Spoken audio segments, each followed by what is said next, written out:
have to call a play or some shit like that. LeBron. Hey. Over here. We are live, ladies and gentlemen, but we're going to play the music. I am a little bit late today, people, so I genuinely apologize. But here we go.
Hey.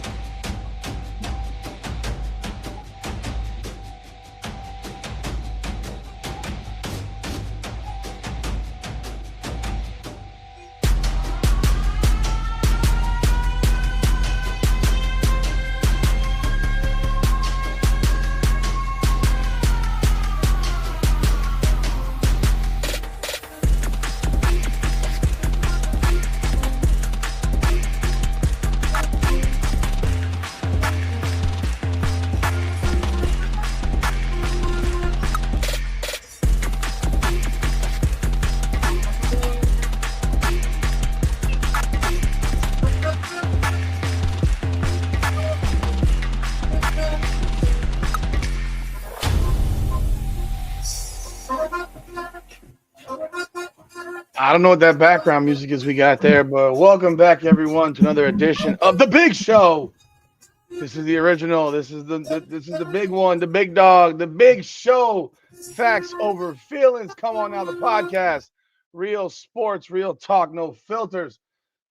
We bring it to you live. We bring it to you real. We bring it to you raw. We bring it to you correct, and we don't hold punches. Ladies and gentlemen, I am your host, Rudy Rodriguez-Chomat. Do follow us on social media. Come on now, podcast, Hurricanes Unfiltered. I don't know what jazz music we got playing in the background. We got Nick Taylor in the building, 3-time CFL champ. Can you control that music, bro? Let me see if I get it handled right now. If I gotta listen to that for 3 hours, I might shoot myself. Yeah, it's your boy Nicky T on the MIC. What you gonna do with me? All right, I'm gonna have to just move.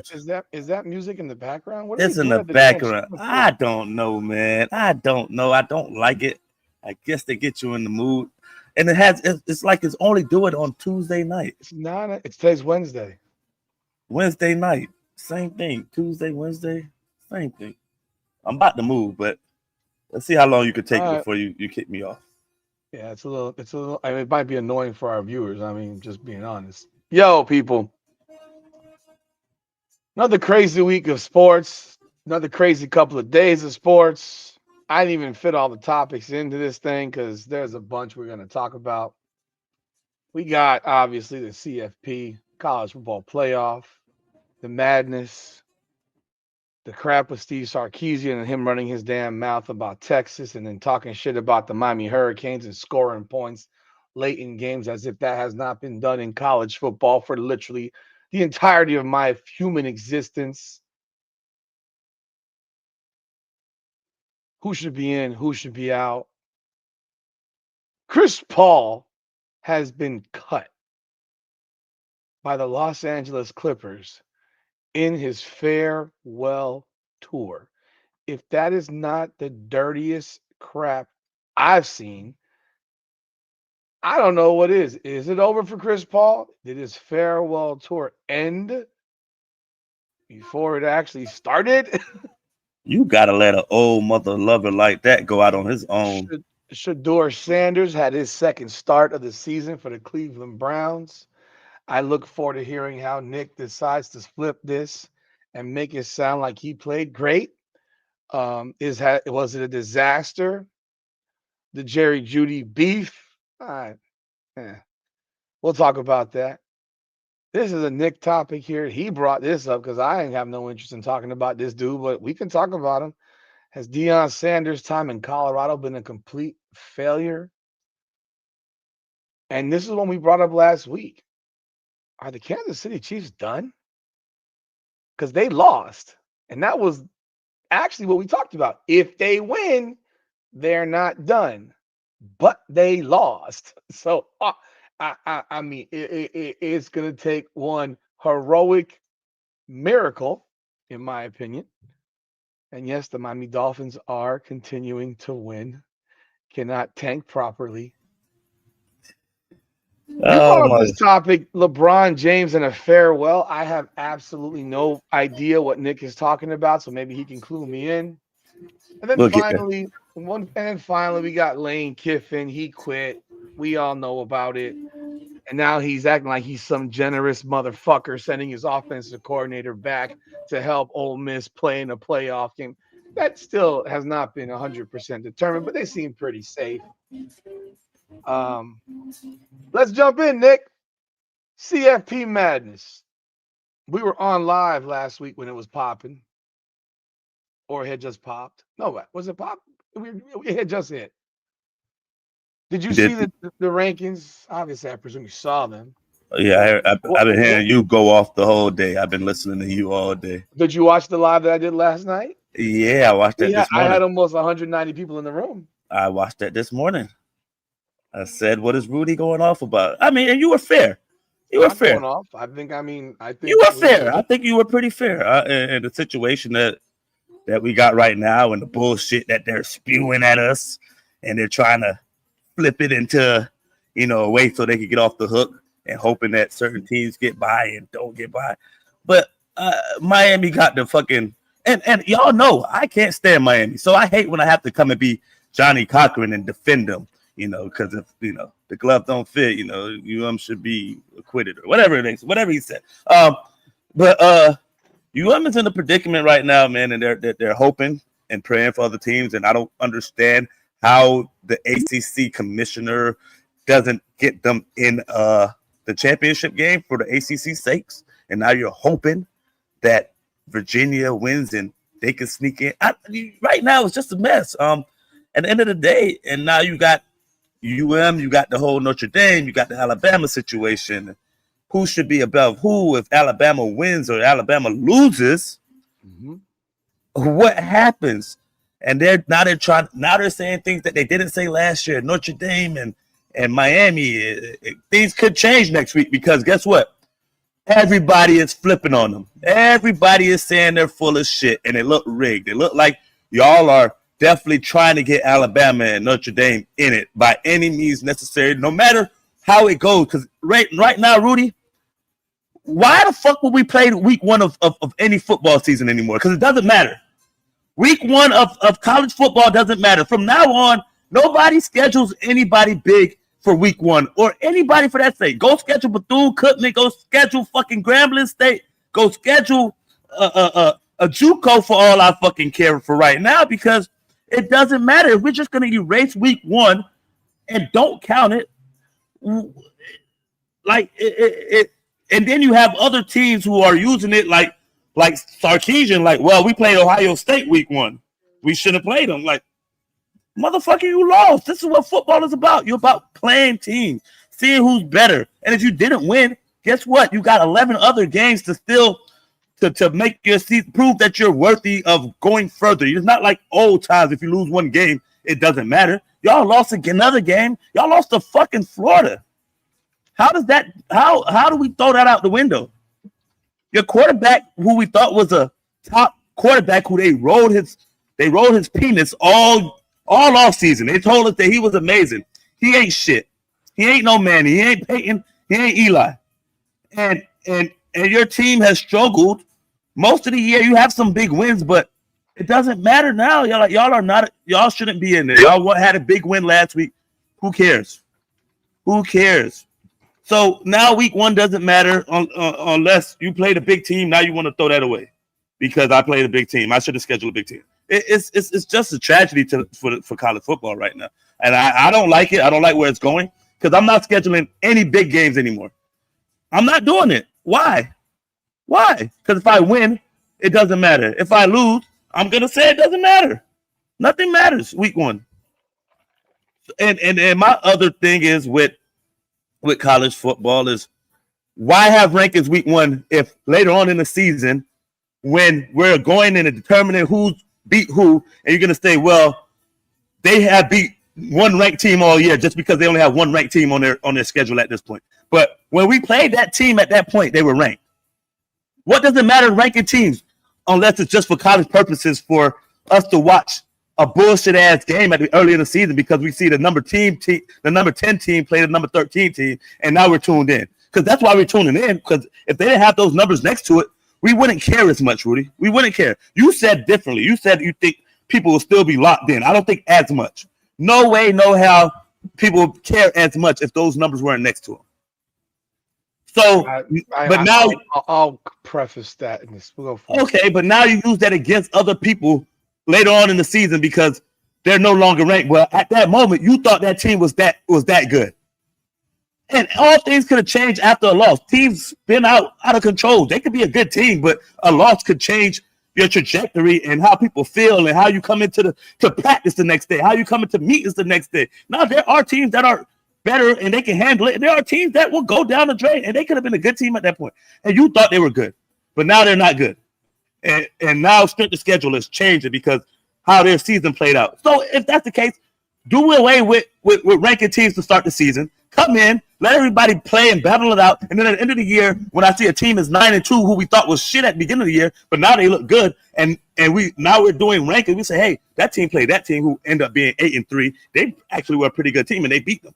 That team played that team, and they're 9-2 at the end of the year. Let's hold that in the form of rankings later on instead of early in the season where it doesn't matter, obviously. When I said that I don't think rankings matter when the season starts in terms of they shouldn't rank teams, and I do stand on that. I think ranking teams at the beginning of the year is pointless because it's all based on the previous season and based on historical data. It's not based on actually what's reality. Will people watch Alabama play Texas whether they have a number next to their name or not? Yeah. Pretty much. Will they watch USF play Boise State? Probably not. No. But would they watch Miami play Notre Dame? Absolutely.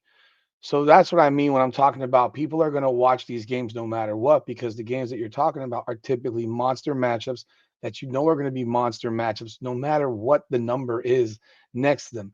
If Miami plays Notre Dame, it doesn't matter if Notre Dame's ranked 6th and Miami's unranked. Realistically, it will draw 10 million people. But 1 second. That's to the big college football fans. Now, to the average, casual, regular fan that number changes things. Just it has to change it just a little bit. No, you can't say it don't affect it a lot. No, I don't agree at all. Actually, I don't think any casual fan gives a shit about watching the Miami Hurricanes play. No, casual. When I say casual fan, I am not talking about just random person who likes football, because random people who like football are watching Notre Dame play Miami. It doesn't matter what the ranking is. It doesn't matter if they don't have a number next to their. First of all, we all saw Miami last year. We saw what they did. I don't need a ranking to put next to it. We know where Notre Dame was.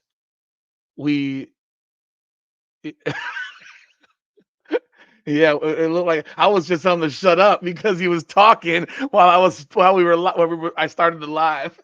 So that was my fault. But no. So what I was saying is Notre Dame was in the national championship last year. I don't need a ranking to tell me that the Notre Dame Miami game is going to be something important. I don't. I know that there are two teams that were very, very solid last year and should be pretty good this year. I know that Jeremiah Love is a freaking Heisman candidate. I know that Carson Beck was the starting quarterback at Georgia last year. I'm intrigued by the fact that this guy blew his arm out his last game. Is this guy going to be good? What's going to happen with him? So, and do I have to ask questions about Alabama and whoever, or Ohio State, the national champion, playing Texas, who was in the Final Four last year. No, I don't. I know that should be a top level matchup. That's why I said it. Are we talking about the podunks that nobody cares about? No, but I'm talking about the ones that matter. Now, because what ends up happening is if you look at the top 25, I believe half the teams in the top 20 that started the year ranked in the top 25 are unranked. So that just tells you they have no idea what they're talking about. South Carolina started the year, I think in the top 10. They finished 4-8 or 3-9, something like that. Florida started off like 12 or 13. They finished 4-8. I mean, but then you have a Florida State who was 2-10 and then drug Alabama to open the season. You would never have expected FSU to go 2-10 again. Now, did you expect them to become great again? Probably not, which is why it was completely shocking at what they did. But did people not watch? Alabama, Florida State was one of the highest watched games in the country this year. It's in the top 15 of watched games. And FSU was 2-10 last year. So they watched it regardless of a number. It's a brand. Like a lot of these teams that I'm talking about are brands. Notre Dame's a brand. Miami's a brand. I mean, people have been, Nick, you know how it goes. Miami Hurricane fans, I love us. I love us. By the way, welcome aboard, Dennis, and anyone who's in the chat. Please leave a comment, man. Let us know you're here and hit the like button.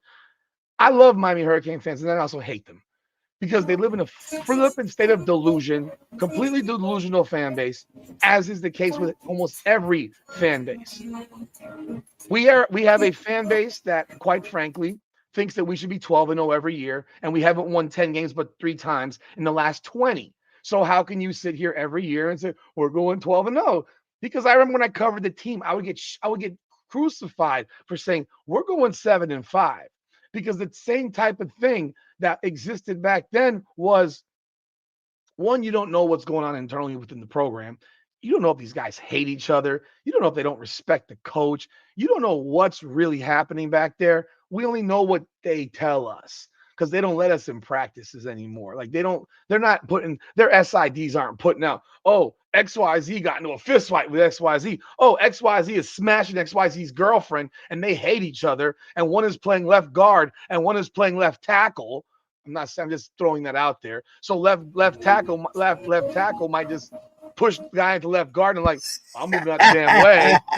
You don't know. Like, you don't know the pettiness of 18 to 23-year-olds. I mean, you saw it any given Sunday. I'm sure an offensive lineman at some point in his NFL playing days moved out of the way so that quarterback could get lit the fuck up like Willie Beeman, So that's what people don't know. And I also, and so yet every year, when the team beats Miami, every time they lost, that team acted like they won the goddamn national championship. Why do you care about doing this? Why? Because you're mocking Miami. Because you know what? When you were in high school, the brand. You were doing this. When you went to freaking visit UM, you did this. So now you're acting like you're, and then like guys like that don't even come here and end up transferring here. They do this. Like, why are you doing that? If we're so meaningless, why do you care? You care because we're not meaningless, because our brand is bigger than what we are. So people were still watching. You know who wasn't watching? People in the stadium. But on television, people were watching. People are always going to watch. Miami's always going to be, no matter what the situation, a top 15 brand in college football. People are still going to buy the gear, the merch, the hats, the shirts, the jerseys, all that stuff. And that goes for Alabama, Notre Dame. Notre Dame has had periods where they stunk. A long time. Did they have an empty stadium? No. Did NBC cancel their contract? No. Alabama's had periods of time where they sucked. Before Saban? Hell, in my youth growing up, they weren't all that great. They had some good years. They had some shit years. So, and before Saban, they were awful for a minute. So it's like these teams, this shit all goes in cycles. And at some point, yes, Alabama will fall again. Teams will fall again. They will have that 2-10. They might not have that 2-10 FSU year, but they're going to have that bad year. I mean, look at Florida. A couple of years ago, they were an 11-game winner or something like that, and now they look like they don't know how to play football. But no one's going to argue that they don't have talent in Gainesville. There's talented players there. Miami's got more talent than everybody in the ACC, but they play football on the field. If every time Vegas set a line, we just said, okay, that's it. Yeah, then why even play? Miami was the underdog in the season opener to Notre Dame, so we actually pulled off an upset. Notre Dame was the favorite against Texas A&M. They blew it. So every time they take a shit on Miami, and no one thought Texas A&M would be 11-1, and we can look at their schedule, their podunk shit can schedule of Texas A&M, and justify why they went 11-1. Because if they play Georgia, Georgia beats them. If they play Bama, Bama probably beats them. And I don't think much of Bama, but Bama probably beats them. South Carolina nearly beat them. South Carolina nearly beat Bama. I mean, this happened, and South Carolina stinks. So I hate the rankings to start the season because it skews everything, and it creates this thing where the SEC teams, they beat each other, and all they do is flip-flop. They're just flip-flopping all year. Tennessee was ranked all season until the last game, their last loss to Vanderbilt, and they went from 18 to 26. Missouri is 8-4. They are ranked. What makes Missouri different from SMU or Louisville? We have no idea. Yes, we do. They're in the SEC. That's the 3 letters right there. That's it. There's nothing about their team because I watch Missouri. Who did Missouri beat this year? Who did Missouri beat this year that justifies them being ranked 25th in the last final AP poll? They lost to Bama. They lost to Vanderbilt. They lost to Texas A&M. They lost to Oklahoma. They lost to every ranked team they played. Their wins: Central Arkansas, Kansas, Louisiana. That's 3 of their 8 wins. South Carolina, 4 of their 8 wins. UMass, 5 of their 8 wins. They beat Auburn, who stinks. They beat Mississippi State, who stinks. And they beat Arkansas, who stinks. Hey! That's two wins games in there. Relax when you talk about. And Missouri's ranked. So Missouri is ranked 25th, having beaten a bunch of bums. Literally bums. They're all bums. And they get fucking praised for it by being in the SEC. How can no one look at this shit and say, and so don't tell me, Alabama, that your 27-24 win over Missouri was a big win. It wasn't, because they beat Auburn by 6 and you beat them by 7. And they both played at Auburn. Don't tell me that your 17-10 win over Vanderbilt over Missouri was a big win. It wasn't. Texas A&M, don't tell me your win over Missouri was a big win, 38-17. It wasn't. Oklahoma, 17-6. It wasn't. Missouri is not good. They're puffed up by a conference. And that's the problem. That is the problem. And they're ranked. And they're ranked. You know who has a better win than Missouri? Louisville. You know who has a better win than Missouri? SMU. They both beat Miami. You know who has a better win than Missouri? And obviously I'm not comparing Missouri to Miami, but you know who has a better win than Missouri? Miami. A couple of them. A few of them. Yeah. So you telling me that Missouri's a top 25 team and therefore Alabama, Vanderbilt, Texas A&M, and Oklahoma have this great ranked win? Shut the fuck up. It's ridiculous. So what difference is it between Missouri, SMU, and Louisville? Literally nothing other than SEC, ACC. Zero conference. They ain't beat nobody all year.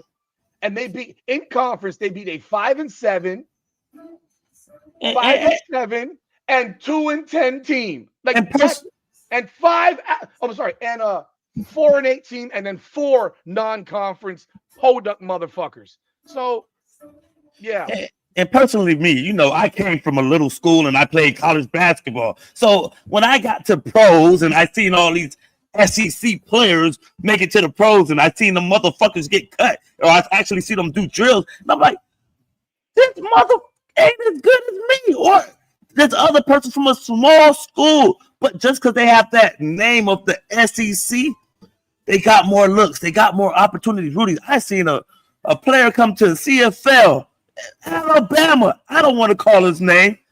He was a DB. It's about my size. Big time player at Alabama. Came to Ottawa Red Blacks. DB. Fucking terrible. I was ashamed for the SEC conference. But the name, everybody when he came to the team, everybody like, oh shoot, we got that player who coming from Alabama to our team. Like it's Canada, everybody look down on it a little bit. But you thinking you getting an SEC player, an Alabama player, and then you actually see him do drills and actually see him getting routed up by every receiver. You saw him out there couldn't catch punts. You saw him out there slow as dirt, and he's supposed to be quick and fast, and this is what he's known for. Rudy, at that point in my life, I said, man, that shit means nothing. Can you play football? Are you a player or not? And a lot of them got overhyped in high school because of a fucking writer who loved this guy or know his family and hyped up this player and some rivals, this, that, who don't know how to judge, not a shit, think this player is better than what he is. Or they just went to high school, got to college, and they plateaued, and that's what they were. Other people get better. Yeah. But I seen it with my own two eyes. Dude, look, you want to know who Oklahoma beat this year? Oklahoma, ranked 8th in the country, that we can both agree is not a top 12 team because we watched them play football. They're not a top 12 team. If they're a top 12 team, then football's bad. Because if that type of offense is going to, they're not winning a national championship. They're not going to win a game in the playoffs. They're going to get steamrolled by whoever they play. Whoever plays Oklahoma. Huh? Can their defense keep them in it? No, because they ain't played an offense worth shit. You want to know who the last 3 opponents were? Alabama, whose offense isn't very good, and they got outgained 2-1, 400-200, but Bama turned the ball over. Missouri, who I just described, who played bitches and hoes, and LSU, who can't score on payday in a whorehouse. And beyond that, these are the ranked opponents I use this ranked opponents that they played this year. They played Michigan. You watched Michigan play. Okay. You think Michigan's a great team? No, they're okay. You think they're even a good team? They're okay. They're okay, which is below good. Okay. Why do I say that? Because Michigan got beat the crap down by USC. They lost by 18 to USC. And we have seen what USC has turned into. Right? So we know what USC is. They lost by 18 points to USC. It's funny how they ignore scores when other people lose. But when Miami lost, it's like, oh, they lost by 3. They lost by 6. Okay. Motherfucker, you lost by 18 to USC. All right. So Oklahoma beat Michigan. Oklahoma's schedule, they played Illinois State, Michigan. They beat Temple. You know who their other ranked win was? They played Auburn when Auburn was ranked. Isn't it cute how when FSU was ranked, my FSU's trash. We're garbage. Forget them. They played Auburn. Auburn was ranked 22nd in the country at the time of that game. Okay. Gave Auburn their first loss. You know what Auburn's first 3 games were? To get to 3-0? Baylor, Ball State, and South Alabama. Okay. Now, then you go back, and after that, Auburn lost its next 4 straight games. What a great team. Now, then after they played Auburn, they played Kent State. That's how they got to 5-0. Their first semi-good team they played was Texas, who beat the doors off their ass. And Texas at that time was struggling. Unranked. So you lost by 17 to an unranked school, because that's what they're talking about with Miami, right? Mm-hmm. Because Miami lost to an unranked SMU and an unranked Louisville. And you know what? Louisville was ranked when the first CFP poll came out? 14. You want to know that SMU as of last week was 21st, but lost to Cal. So Texas was unranked and struggling bad. Offense was terrible. And you were favored in that game to win, and you got drugged. That's when you knew that Oklahoma's offense stinks. They beat South Carolina. That was their next game. Then they lost to Ole Miss. Ole Miss has no defense. They scored 26 points, but they lost to Ole Miss at home, no less. They lost at home to Ole Miss. Then they played Tennessee, which I can go over next. Tennessee, they beat them 33-27. Then they had Bama, Missouri, LSU. Don't tell me how great that schedule is. That schedule is not that great. It is a puffery of shit. You played six ranked teams, and you went 5-1. But we all know that those teams aren't that fucking good. Now you're going to Tennessee, another 8-4 squad that was ranked until last week. Tennessee beat Syracuse, and we know Syracuse is awful. They beat East Texas State University. I guess we can scoreboard comparison them to, Florida State, 77-7 win. Yep. They lost to Georgia. I watched that game. They should have beat Georgia. Kid missed a field goal at the last second. That would have won the game. It was like from Imagine 30. It was an easy 42. It was 42 yards, 40. and then he made that same kick in overtime. He shanked it though. He shanked it. Blah, blah, blah, blah, blah. And that game right now, what if they had lost? What if they had won that game over Georgia? What would be saying right now about Georgia? Then they played UAB, Mississippi State, Arkansas, and this is how in week 5,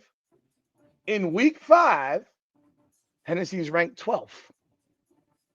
They beat 5 bums, and they lost their only tough game. So they're ranked 12th based on that. Then they get smacked. I watched the game. They didn't get smacked, but they lost to Bama because there was a couple of plays that changed that entire game. They're about to score right before the half. They throw a pick 6 and goes right back for a touchdown, and the game completely flipped right there. Because if you look at what ended up happening, the game in the fourth quarter would have otherwise been tied in the fourth quarter. Instead, Bama wins 37-20. They beat Kentucky. They lose to Oklahoma. They beat New Mexico State. They beat Florida. And they get drug at home by Vanderbilt. Who the fuck did Tennessee beat to deserve to be ranked the entirety of the season until the last poll at number 26? Again, what is the difference between them and SMU and Louisville? Nothing. SEC. And the whole point of this entire dissertation, for people that are wondering where am I going with this, is that we have puffed up SEC schools with fake fucking rankings because they all got ranked at the beginning of the year in the top 25. So all they do is whoop, whoop, whoop, whoop, whoop, whoop, the whole season. And no one ever falls out, or they fall out and some other SEC school takes their spot. If there's a 4-1 SEC school, they're ranked. Louisville was 4-1 when they played Miami. They'd be ranked in the SEC. They can bloviate about how great their conference is from top to bottom. I do not agree. There have been seasons where they have been, but since NIL has hit, they are not. And that is why I cannot stand the narratives, because since NIL hit, they are not. Who won the national championship last year? It wasn't the SEC. Who won the national championship the year before? It wasn't the SEC. So the NIL has turned that shit around. And the reality is, who is probably going to win the national championship? It won't be the SEC. You think Alabama's going to win the national championship this year? Fuck no. You think Georgia's going to win? Fuck no. Do you think A&M's going to win? Fuck no. You think Ole Miss is going to win? I'll tell you what. If there's a team I'm cheering for, it might be Ole Miss. If Miami's not in, I might be cheering for Ole Miss to win just so they can give a double middle finger to Lane Kiffin and not give that piece of shit a ring. I wouldn't give him shit. You got to give him a ring. I wouldn't give him shit. I would send him a ring out of a fucking blow pop ring. Fuck you, Lane Kiffin. You're a piece of shit, and that's later on tonight. But he's a piece of shit. But that shit right there, the rankings, bro. That guy is a pussy. The Arkansas, you put the fucking biggest monkey clown as your chairman, the AD of Arkansas, who has destroyed the program. Why do you think Notre Dame's ranked in the top, ranked where they are? Why do you think that? Because it's about the only game he watched all year. He watched Notre Dame bloodbath his fucking trash can school while every SEC team struggled against them. They beat them 56-13 at Arkansas. And so that's the only game that monkey fuck saw. And now he doesn't watch football. I've seen other podcasts where they say that guy might be one of the worst athletic directors in the country, and he's about to get fired. He's about to get fired, and he's in charge of this committee or the chairman of the committee. I mean, I don't want to. He fumbled over his words. I don't know what I believe, what I don't believe. I know that Miami should be ranked number one. I mean, not number one. No, it should be ranked in the playoff. Should be in the playoffs. Yeah. I know Miami should be ranked ahead of Oklahoma. I know Miami should be ranked ahead of Alabama. I know Miami should be ranked ahead of BYU, Notre Dame. I would have Miami ranked at number 8 because of their record. Do I think Miami's a top 5 team? Yeah, I do. Yeah, but when they're playing, everybody. You put everybody against everybody, and I know this is not possible because it just can't happen. You can't both play your best at the same time. But does Miami's best beat everyone else's best? I would say at a bare minimum, it beats everyone's best except for Indiana. Maybe Ohio State. Maybe. I don't think Ohio State's that good either, by the way. They didn't play nobody all year. Their schedule is shit too. They played the worst teams in the Big Ten. Until they played Michigan, who we've all determined. But they dominated the teams that they. No, they didn't. No, for the most part. They were up 14-10 against 17-14 against fucking. Like, no, they did not. They did not dominate everybody. They were up 7. They had the same types of games that the Hurricanes had, where they're up in a 7-7, 10-7 game, and then they blow it open in the third, fourth quarter. Yeah. That's not dominating according to Miami. Miami won 42-7. You know what I'm getting from the Miami-Stanford game? It was 7-7 at halftime. It was 7-7 at halftime. Well, Ohio State, Penn State was 17-14 at halftime. That's a fact. It's a fact. They played Arch Manning when Arch Manning hadn't played quarterback yet. Could they beat Texas right now? Probably. Would they? I don't know. How do you feel about about them getting on there and saying Alabama, how they started off 17-0 and then I'm about to be slurring right now. It was an intense rivalry game, Rudy. Okay, you never seen that comedy show where they says he goes like that? Yeah. Please. So hey, but hold on. No, I need you to go. It's please. No. What is that? You didn't see that comedy show then? Which one? I can say bitch publicly. Please. Oh, I'm tripping. I'm tripping. I lost my mind. Take my card. Take my card. So go. Take my card. Go. Nigga, please. Please. Stop it. Alabama. When he said we were so impressed with their 17-0 lead against the 5-6 Auburn, whose quarterback looked like he's never played football before, and his receivers who can't catch. What, they have 10 drop balls in that game?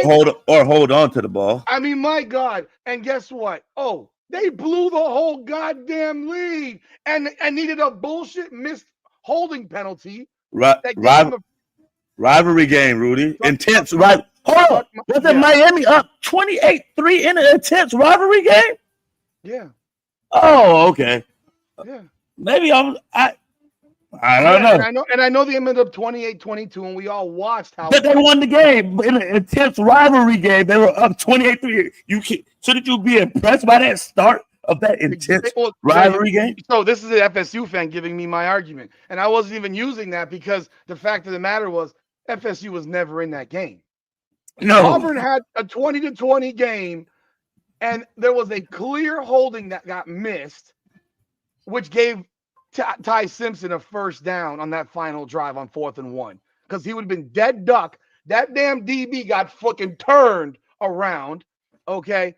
And I mean, it was,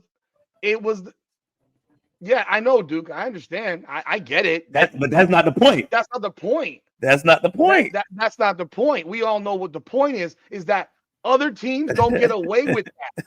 They don't get that fan. You don't make that excuse. You don't make that excuse for them. Yeah, you don't get that. They don't get that grace. Because the same exact thing happened to you in an intense rivalry game. Brother, if Miami was down 17-0 against Pitt and won 27-20, they would be saying that Miami sucks.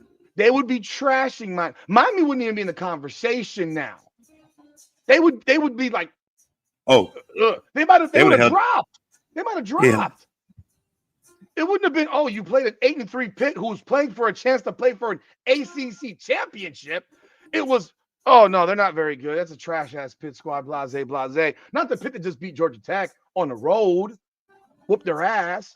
Like, no, it would not be that. And that's the problem. They get that grace of, oh, it was an intense run. Man, Auburn sucks, bro. The Iron Bowl. Bro. Like, I don't want to hear it. And on top of that, that was a clear hold. They missed it. They score. And then Auburn, the coach, I don't know what he was doing his timeouts. I mean, them 3 timeouts, he was just like holding in his pocket as he let 30 seconds run off. I think that's also what contributed to that fumble happening because I think there was a little press. That receiver was really trying to get extra yardage. He lost where the ball was. He lost where the people were. But he knew the clock was at 33. And so there's still the 30-yard line, and the QB can't throw. So I'm trying to get as many yards as I can. But you were so impressed by the fumble, by the drive. Well, why weren't you just as impressed when Miami was up 24-10 against Notre Dame, which is actually a rivalry? People should know. It's always been a rivalry. Miami Notre Dame. Not an intense rivalry. It's not intense apparently. Not when they're ranked 6th and 10th. When they're ranked 6th and 10th, it's not intense. It's just a rivalry. So should that be impressive that Miami was up 24-10 and then Notre Dame fought back, but then Miami fought back and got that 3 to win at the end? When he said that shit, I almost gagged. I mean, you saw me live. I'm just sitting like, this motherfucker for real? They just here. I have a couple of theories. I have a couple of thoughts, and I'm gonna leave it at that. I don't know why Miami didn't jump BYU. To sit here and say that you think BYU is better is asinine. They have beaten nobody. They got 1 win over freaking Utah, and they got smoked by Texas Tech. I think Texas Tech's gonna smoke them again. My belief is that these fucking wimps, pussies in the committee want BYU to win because if BYU wins, it won't matter because Miami and Notre Dame will both be out. In a perfect world, for me, Georgia blows Alabama out of the building, leaves no doubt, and they have no choice but to drop them dudes out. You're not going to put a Georgia. You're not going to leave a Bama who just got drop kicked by 21 points in the playoffs. You think if Bama keep it close, they'll keep them in? If they keep it within a touchdown, potentially. If they get beat by 14 or more, and that's ridiculous. And that's ridiculous, right? Because that's a 3-loss team who still lost to a 5-7 Florida State. That Men in Black. We don't remember it. Again, another game. We don't remember it. We forgot about it. We won. Don't count. Let's look at who Alabama beat this year. Their best win is Georgia. Congratulations. Yep. You lost to Florida State as a 14-point favorite. You beat Vanderbilt at home. That game was 30-14. That game was closer than that. You beat Missouri. You beat Tennessee. You struggled. You were down a touchdown to South Carolina with 7 minutes to go. You beat LSU 20-9. We saw LSU. They're not very good. You lost to Oklahoma. You beat Eastern Illinois. You beat Auburn. Again, more puffed up scheduling by the for the SEC. Alabama's not that goddamn good. But here's the thought. If Alabama wins, I will say, okay, let's start up. If BYU loses, now they're going to move Miami next to Notre Dame. Now they'll have the first time they really actually compare them because they ain't compared them. They're lying. They've never compared them. It's been Notre Dame. Do not, because last night he said, we've been comparing Notre Dame to Alabama for 3 weeks. Very, very, very closely. Okay, but so when did you compare them to Miami? Oh, well, we got to compare Miami to BYU and Alabama first. Oh, okay.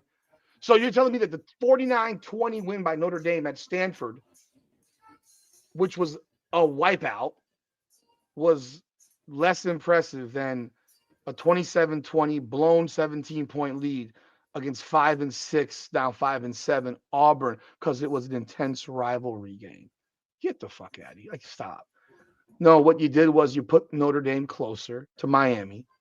You don't want to insult BYU because the fact is if BYU wins and Bama wins, Miami and Notre Dame are both on the outside looking in. Okay.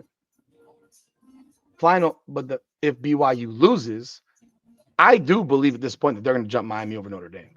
I think the national pressure is they flipped the switch. I think the national pressure has gotten so hot and heavy that they can't not do it because they fucked up early, ranking Miami reactionary wise at number 18. Nick, what if I told you, and you may know this because you may have watched the video. I don't know if you watched it or not. There is a voter in the AP poll, and I keep telling people the CFP follows the AP. They almost what's Miami ranked in the AP right now? 12th. Yeah. Where are they in the CFP? 12th. 12. Most of these things are it's literally the same 12 teams in the poll, right? Oh, Rick, that's for sure. They're never gonna like Miami. Miami will always be disliked no matter what. But so let's look at this. There was a voter in the AP that actually dropped Miami last week. Yeah. So they won 38-7 and arguably their most dominant performance of the season, and you dropped them. That's insane. You have a voter that has Miami ranked number 17.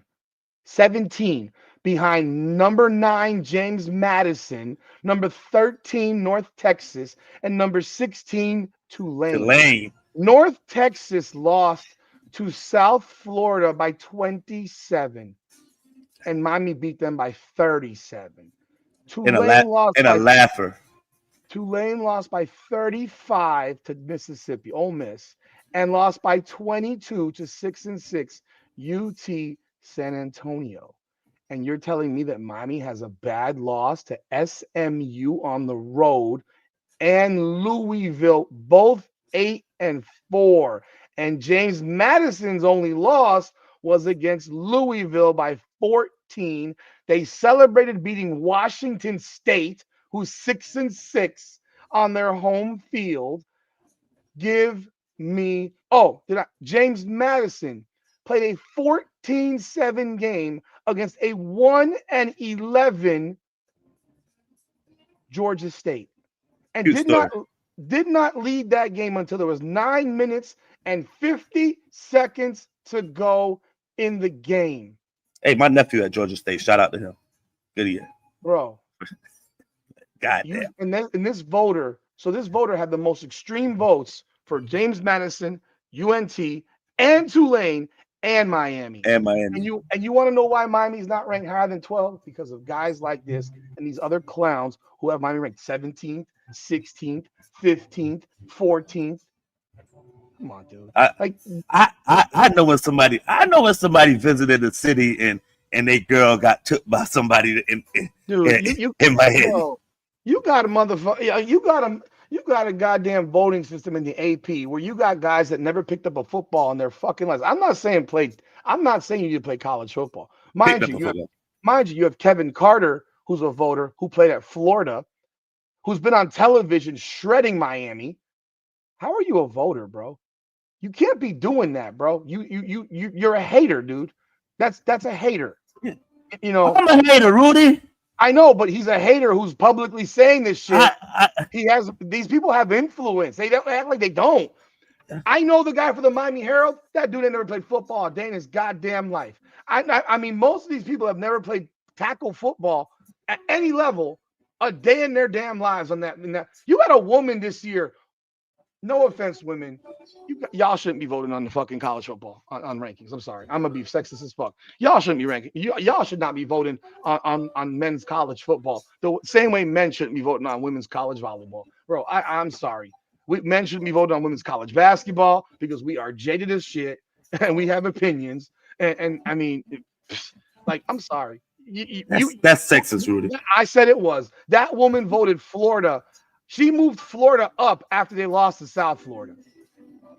Yeah, you can't do that. They don't watch the fucking games. Because the spit, it really wasn't a loss because Florida really had the game in hand, but then they had the spit penalty and then you had the lucky play on the side. That woman fucking said it doesn't matter. Yeah, it matters. These people's jobs are at stake. Yes. These people, like, I don't know if players have incentive bonuses in their NIL deals for winning. Probably. But coaches sure as shit have incentive bonuses for ACC conference championships, playoff appearances, national championship appearances, rivalry games, championships. They have bonuses all through their contracts. Yes. You think they don't have a fucking bonus to beat Michigan in his contract? You're crazy. I mean, you must be kidding me. So I don't want to hear it. So yes, I have said from the jump, and people refuse to believe me, that the AP poll has a massive influence on this CFP because these people ain't watching football, man. They're not watching these. They say when they're sitting in the room together watching the game. If you're sitting in the room with me and you think that Alabama's performance versus Auburn was something special, you need your eyes checked and you need to go to a doctor because you don't know fuck all about football. There was nothing impressive about that. There was even less impressive about Oklahoma's win over LSU, which I thought was an even worse performance. And on top of that, the final thought I have is maybe, and this is real speculation. I do believe because they dropped Miami so far back that now they're trying to fix their errors because they expected Miami to lose again. And it didn't happen. It didn't happen. And Miami's playing its best football of the year right now. And that's what you want, right? Quarterback balling. Carson Beck has been the best quarterback in America the last 4 weeks. Balling. The best top 3 receiver in the nation who can do it all. You can hand him the ball. He throws the ball. He's special. He's only like 18. He can't even have a drink without getting in trouble. I'm going to ask you a question about him. He's special, Rudy. I seen it with my own 2 eyes. He changes the game. He needs to be on the big fucking spotlight. Malachi Tony, I cannot emphasize this enough. I do not like guys. I cannot stand them. I'm from Miami. I'm a Florida State fan. I cannot stand them. Number 10 has changed so much games for and I hope that us at Florida State. No, I won't even ruin that kid's future like that. I won't even want to get him a nil deal to come to Florida State. I won't ruin the kid's future. There ain't enough money at FSU. Right? But that kid is special, Rudy. He's I don't know Heisman, but he's special. So the final thing I was thinking was if Alabama beats Georgia, Alabama has to jump Oklahoma, right? Yeah. And they lost head-to-head to Oklahoma, right? Yeah. I don't think there's any one of us that would disagree and not agree that we think Alabama's better than Oklahoma. I believe Alabama's better than Oklahoma. Yeah, I think that. And so they moved Alabama to be right behind Oklahoma. So that when if Bama beat Georgia, then Bama's not just gonna jump Georgia. Bama's gonna jump into the fucking top 4. There'll be a bye. They'll be the number 4 team that gets a bye. Yep. And it's because they're Bama, not because of anything else. Because again, they're the number 1 seed in the SEC. I don't give a shit. I just read you their schedule. It ain't that fucking good. They'll tell you it's good. It ain't that good. 2 wins against Georgia get you there. But they'll have beaten Georgia twice. Now, and I don't think Georgia's that good personally. Because didn't Georgia just only beat Georgia Tech by 7, 16-9? Intense rivalry game. It's the same Georgia Tech that just got beat by 14 at home by Pitt. Oh yeah, that did happen, right? But finally, would that now open up the door? Would that now open up the door with a BYU loss for Oklahoma to get dropped out of the whole goddamn thing? Because when they watched it, when they actually really put their resumes together and actually go back and watch these games and look at how bad that offense is. Remember, FSU got dropped out of a top 4, and it was top 4. But the fear was that their offense was going to be so bad. But they're ahead of. I don't care. I'm asking the question. Does that lead? Because now you're going against your own criteria again. You're going to jump them now because they beat Georgia, but they lost Oklahoma. So head to head. I'm asking now because now you've jumped them. Does that now leave you the option and opportunity to say, Oklahoma, you're not that goddamn good. We knew your win over Bama was a fluke. We knew it. We all saw it. We saw the game. It was flukish. You got lucky. Balls bounced your way. It went your direction. But we all think that if you played them 10 times, you probably lose 9. And then what happens? Maybe you drop Oklahoma, because I know that most people would look at Miami and Notre Dame and say, yeah, Miami and Notre Dame are both better than Oklahoma. I mean, that's my final thought. Do I think Miami jumps Notre Dame if BYU loses? Yes. Yeah, they have all but put the that national in the national pressure is so high. I mean, you've got from Nick Saban to Greg McElroy to Colin Coward to Clay Travis, even Stephen A. Smith today jumped on it. I mean, everyone except outside of that stupid son of a bitch Joey Galloway, everybody else, Booger McFarland, they are all on Miami's train here. Because all the criteria says that all the numbers are even, strength of schedule, this and that, da. So then what's even, pretty much. Then what's the last thing you could come to? Head to head. Oh, did they play each other? Yeah. Who won? Yeah, Miami. Exactly. What week was that though? I don't give a fuck. Don't count. Week 1, don't count. Don't count. And if that happens, Miami should drop Notre Dame next year. Drop them. Don't play them. What's the purpose? The same little crybaby bullshit Steve Sarkisian's doing about how, well, they threw the ball on the last play to get to a 38-7 game. Yes. We're 31-7. And the only reason we're doing that is because of monkey fucks like you and a trash-ass, committee that's not watching. So we got to show it on a stat box. But we were still beating them by more than Notre Dame did to begin with at the time. We were up 24. Notre Dame won by 22. I don't care about none of that shit, Rudy. Beat their ass. Run it up. That's what it's about right now. You got to do it. It's about looking pretty. What if Ty Simpson gets the helmet put through his fucking ear hole and he gets a concussion? He can't play. They got a problem. What are you talking about? And they win? Lose. Or they lose? They're done then. I don't know. How about it? Well, if they win, they're automatic, so they're in. Yeah. If they lose, they're done. They should be. No matter what. What if Texas Tech was to lose to BYU, but their QB gets ear hold and he can't play? You set the tone. You told us that. What if Georgia loses and Gunnar Stockton gets ear hold and he can't play? You told us that your quarterback out. What if Julian Saying gets ear hold and can't play anymore? Y'all told us that you're out. That's what y'all told us. Y'all said if your starting quarterback is hurt, we got the right to remove you. Y'all set the rules. I ain't set the rules. I'm just going by what y'all told us. The shit's changing every second, though. Like they just move goalposts. They're moving the goalposts all over the place. The guy says it can all move next week. That's why I do believe if BYU loses, Miami will jump their ass. Heck, I believe if BYU loses, I'm gonna be real, could legitimately jump all the way to number 8. Because I don't think anyone thinks that they're not better than Oklahoma and Alabama. True. Even if Bama loses, like I think it's possible, but I do believe if they win, they will jump up to number 10, and they will play what looks like Texas A&M, and I think they'll go to Texas A&M and drop kick the shit out of Texas A&M at Kyle Field. They will blow their asses out of the building, just like South Carolina did, and will finish the job. Final question for you,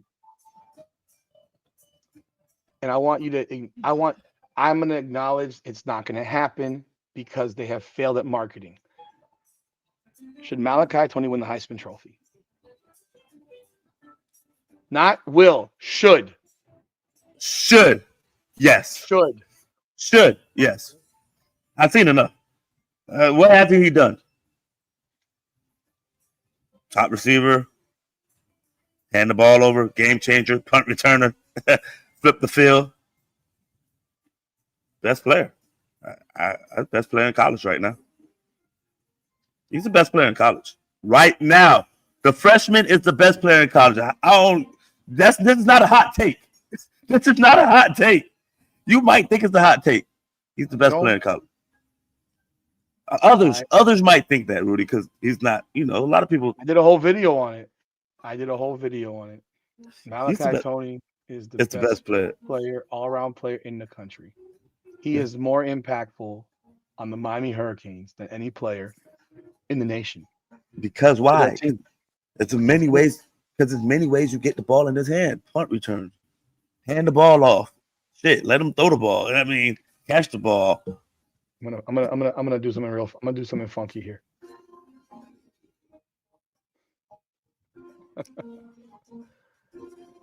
Oh Lord, I love doing stupid shit like this. You know who would be the backup quarterback at Ohio State? Malachi Tony. He has more touchdown passes than their backup quarterback. He got 3? He's got 2, and he's completed a 45-yard pass downfield as well. He's got more touchdown passes than the Oregon backup quarterback. I'm just going through it one by one. I'm doing this one by one on purpose. This is fucking hilarious. I mean let's see these guys. 970 yards. Okay. At least Indiana's backup QB got more touchdowns. He's got more touchdown passes than Georgia's backup quarterback. Yeah, I think the only thing he needed a punt return touchdown.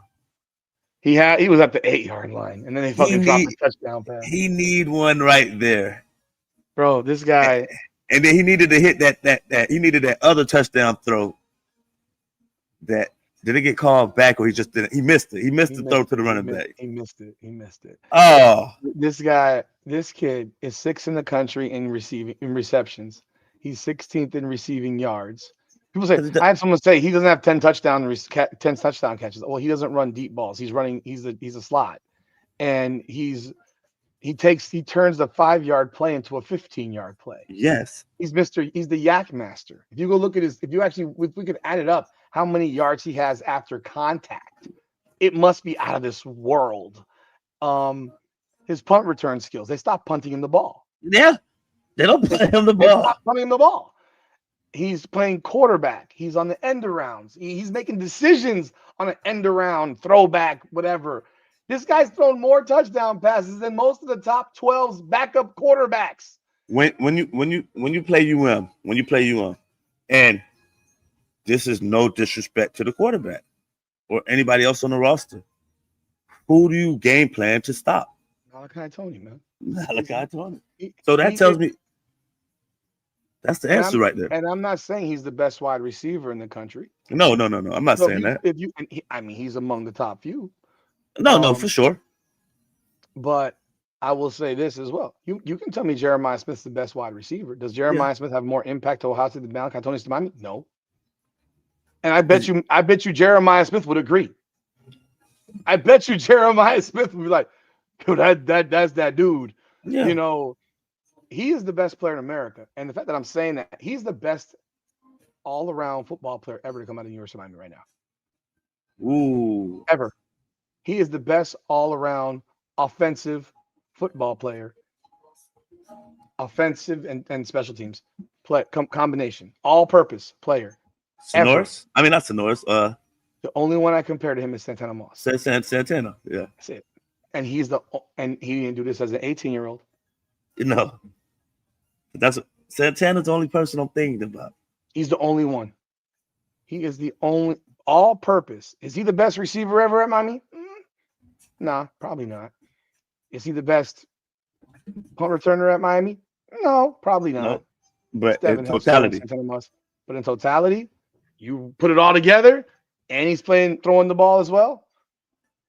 He's the best all-around player offensively and special teams that Miami's ever had. And I said that earlier this year, and the fact that I'm saying it just shows is the respect that I have for the impact he's made on this program.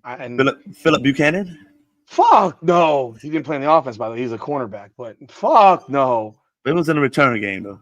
Return game, sure. He wasn't and you want to know what? I always tell you how much I hate new school players. He ain't new school. He's old school.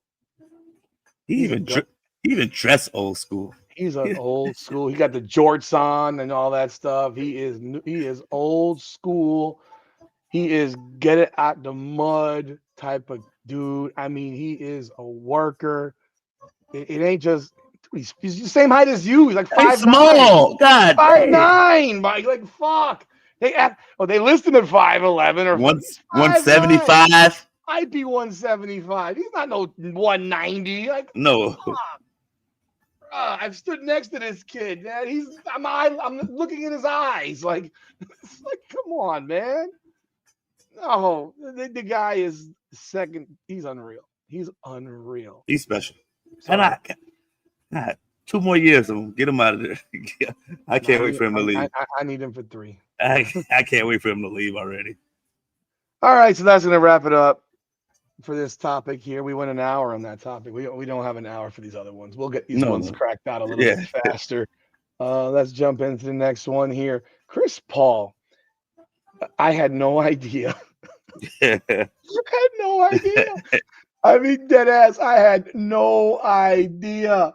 This man got cut in his farewell season. And he wasn't. Him and Ty Lue were not talking for weeks. For weeks. Is it over? For CP3, I'm trying.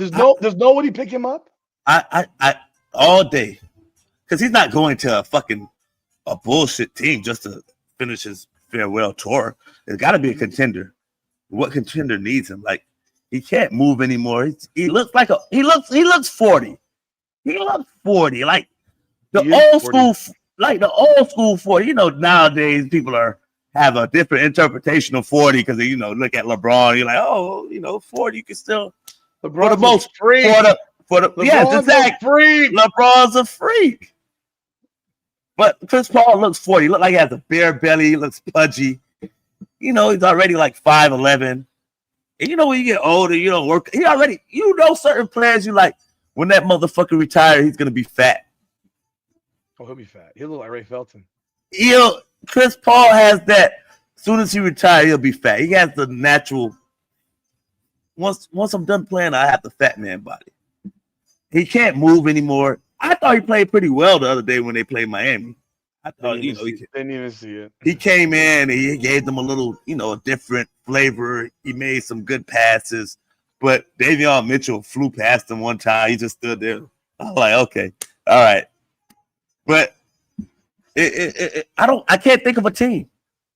I can't think of a team that could use him unless it's OKC bringing him in just to get CP3 a ring. And to think about it, this man was 2 wins away from being considered a top. In my eyes, he's a top 5 point guard, but be a stamped the top 5 point guard in the NBA. He was 2 wins away. When he was with Phoenix, they're up 2-0 against Giannis. Don't pull it off. And you look back at the history of this guy, like, he was an amazing point guard. And for the end right now, he don't actually get a chance in LA where he went back because he wanted to be close to home to finish out the season. But Chris Paul is an asshole. And some people just can't deal with him. And there's a lot of new school people that can't deal with him. Because he has an old school mentality. He wants to win. He's going to tell you what it takes to win. And a lot of motherfuckers can't take it. But look who could take it.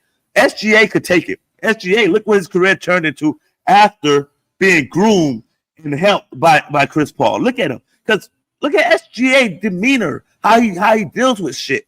He could take it. A lot of players can't be coached. That's why James Harden wanted him gone. Because James Harden's a soft motherfucker who don't like to be told what to do, who don't like directions, who don't know what it takes to actually win. And that's why him and Chris Paul should have won in Houston. They should have never broke up. They didn't win because he got hurt. He got hurt that one year, that for sure. But another year, Rudy, Durant got hurt.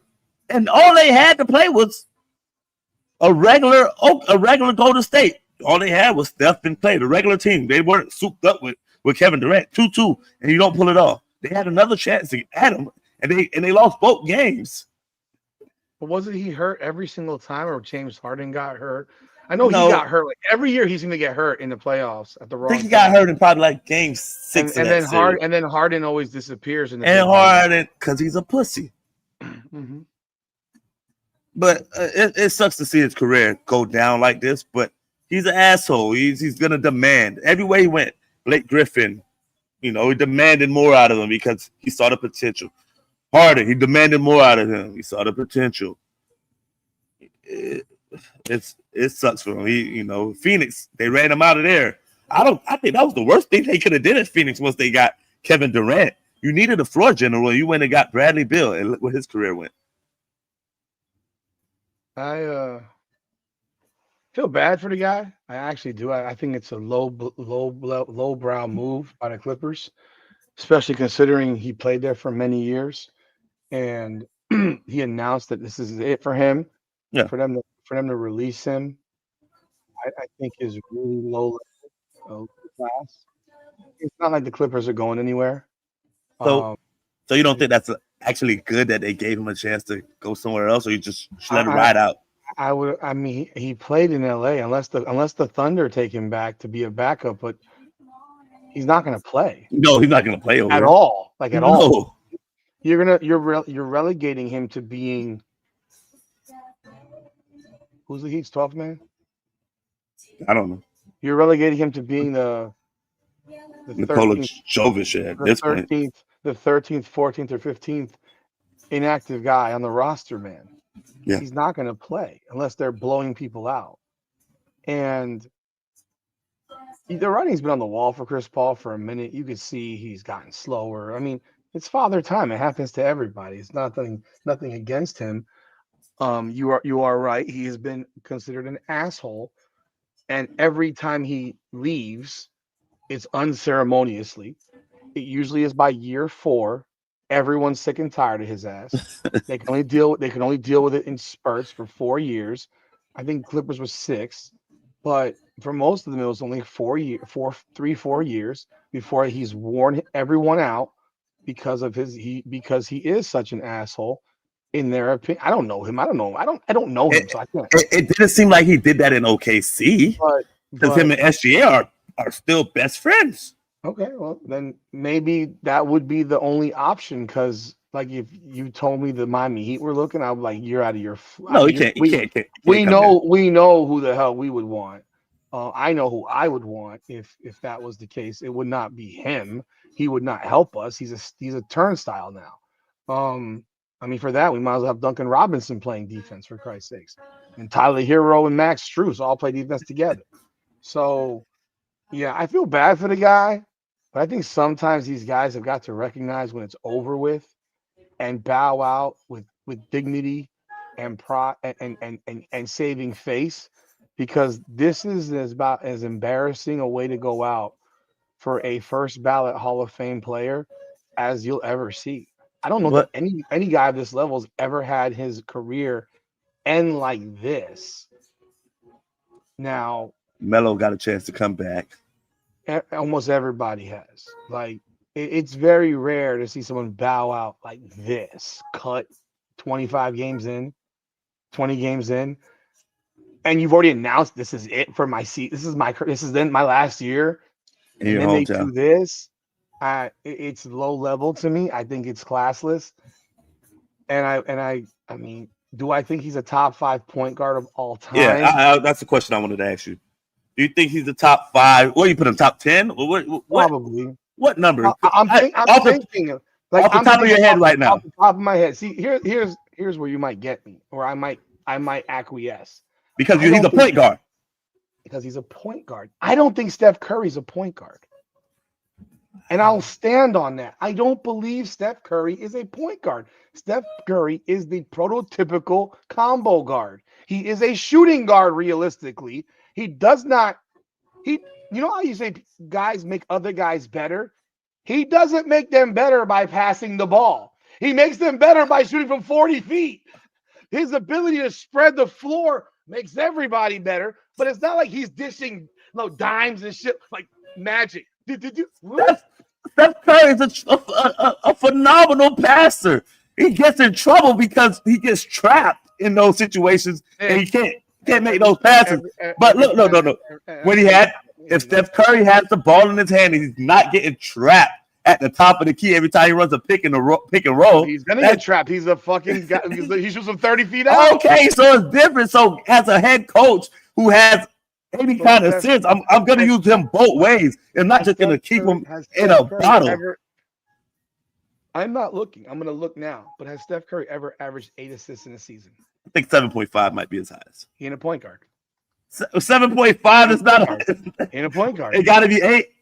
He ain't a point guard then. Is 8 your lucky number? Your number? You want to know the real point guards? Okay, let's see. His high 8.5. That was in 13-14. Okay, so he did have an 8. Other than that, he's 6.6.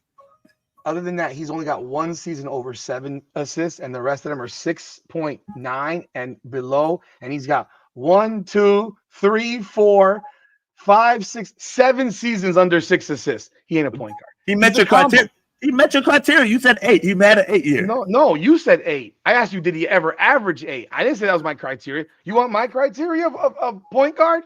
Go ahead. You better have averaged double digits at some point. 10? Look how many times Chris. Wait. Time the fuck up. So all right, let's bring it here then. Let's bring it here. We there. So you have Russell Westbrook as a better point guard than point guard, yeah. Point guard. Then point Steph guard. Curry. Point. And I say player. All right. So if I have player, if I have 10, player. No, if I have 10 assists and 6 turnovers, does that make me so my criteria would be a 2-to-1 turnover? You know who the leading fucking guy in turnovers in the history of the NBA is? Come on, Nick. LeBron. And it ain't close. He played 92 years. He averaged 4 assists a game, 4 turnovers a game for his career, Nick. Yeah. That's not a point. Would you call him a point guard? No. He's not a point guard. He plays point guard a lot. He's not a point guard. And he's averaged 10 assists, I think, once. And that was at the end. That's now when we have the rules that are lax, because when he was his first 15 years, he never averaged 10 assists a game ever. Hell, with the Heat, he was averaging 7.5 or 8. But he was splitting the ball a lot with Wade and Chalmers. Even Cleveland before that, he wasn't averaging 10 assists. In LA, he was just like the point guard on that team. No, yeah, because they didn't have nobody. I don't look at him as a point, but he's the all-time turnover leader. I'm not saying it ain't good. I'm saying when you say Russell Westbrook averages XYZ turnovers, that motherfucker had the ball all the time. I'm more critical of when his teammates moved out of the way of the fucking rebounds to let. Go get it, Russ. All right. So give me. Is Nikola Jokic a fucking point guard? Shit, it might as well be. God damn it, he meets your criteria. Okay, again, I'm talking for people of the proper. I'm not gonna say proper size because Magic is because he's big. Magic is the greatest point guard of all time, and I grew up a Celtics fan. Magic is the greatest point guard of all time. What's the difference between him and LeBron? He caught the ball on the block a little bit more. The flashiness of his game. I mean, what Magic? LeBron James is game. Yeah, and I'm not being critical of the game. What I'm saying is the aesthetic of it, like the poetry of it. What me doing poetry and shit rhyming got to do with me being the point guard of a team? Not rhyming. I'm talking about the poetry of the game and the smoothness. LeBron James is like the guy who walks into the fucking China shop and just knocks all over the glasses. What does me being like I mean, he goes to the. It's like it's clunky. That's all I'm saying. What does me being Maya Angelou got to do with me handling the point guard, being a point guard? You ain't Maya Angelou, then that's what it is. You're not Maya Angelou. I mean, LeBron's one of the best players of all time, but he's not. I would never call him a point guard. All right, so give me 5. So you're gonna go with John Stockton, Magic Johnson's number 1. I think John Stockton's absolutely amongst the top 5. I'm not gonna number them in an order. So I think Isaiah Thomas is one of the top 5 point guards of all time. Kid.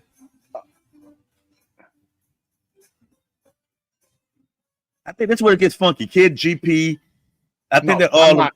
Gary Payton even in that conversation. okay. We're going 5. Let's see. Let me go because Jason Kidd was interesting. Westbrook. I think Westbrook's top 5 point guard. I don't. Point guard. I get his numbers are there. I just wouldn't want him being my point guard over a lot of other people. Was there a day where Russell Westbrook became retarded? Can you pinpoint the date? Because there was a day where he made free throws, made 3-point shots, and made the right play. And then one day it stopped. And it was like the second baseman who can't throw to first anymore. No, I think when he was at his best, I think he always made bad decisions. When he was at his best, he was the fucking league MVP, Nick. He always made bad decisions though. Like when it was bad decisions. It was aggressive bad decisions. He did so much more good.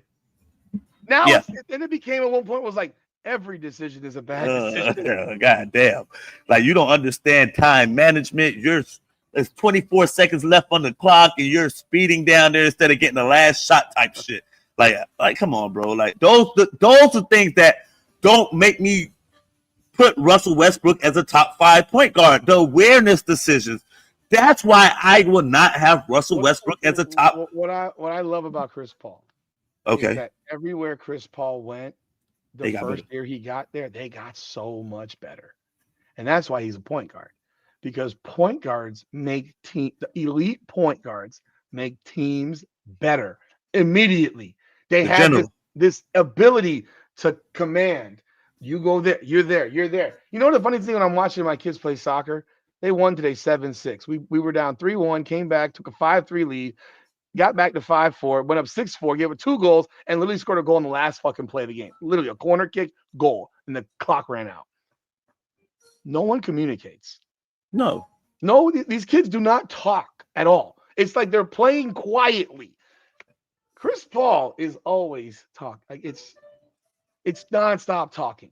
He is a floor general in the truest form. So maybe I'm convincing myself that he is top 5. I don't know. Okay, I think he did. I'm trying to think of who else I could think of. Tony Parker. Fuck no. Okay. He's overrated as fuck. He's like a model. I mean, he's like because I'm not going back to like 70s shit. I'm not either. either. I can't. So I'm going from like Isaiah on. Isaiah, okay. You might laugh at this one. I just want to verify before I say it. Goran Dragic. Oh. God. Who are you thinking?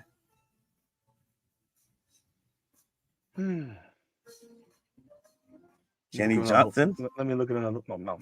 Kevin Johnson. Kevin Johnson. Kind of gave him Kenny Smith name.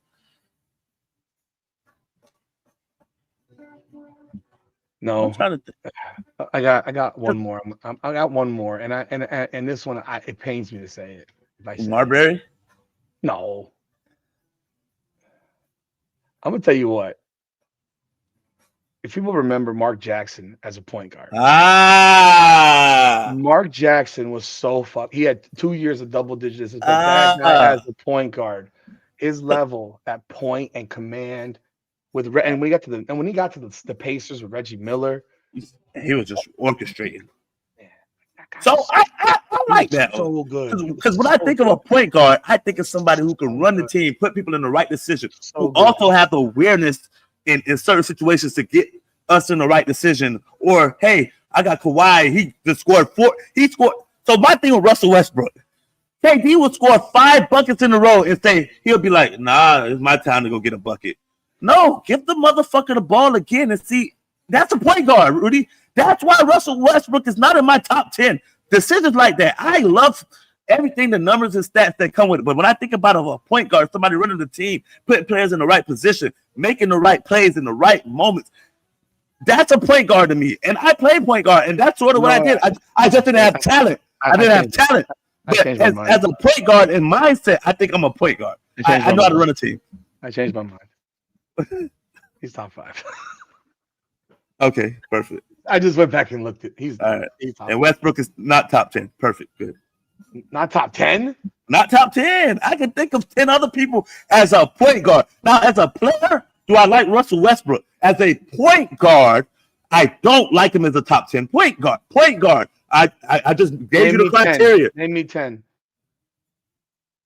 Magic, Isaiah. Still got number 1. Shit. I know Magic, Isaiah, Stockton, Mark Jackson. You just gave me that one. Kid, Gary Payton. Shit. You got Steph Curry for you. Steph Curry for me. Steph Curry is number 1 for me. 1-2 for me.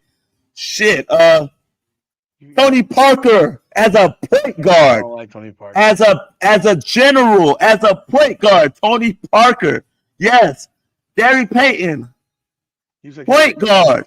Twice. I've said him twice already? Okay, shit. So I'm at 8. No, you're not. You haven't even hit 7. I hit 8.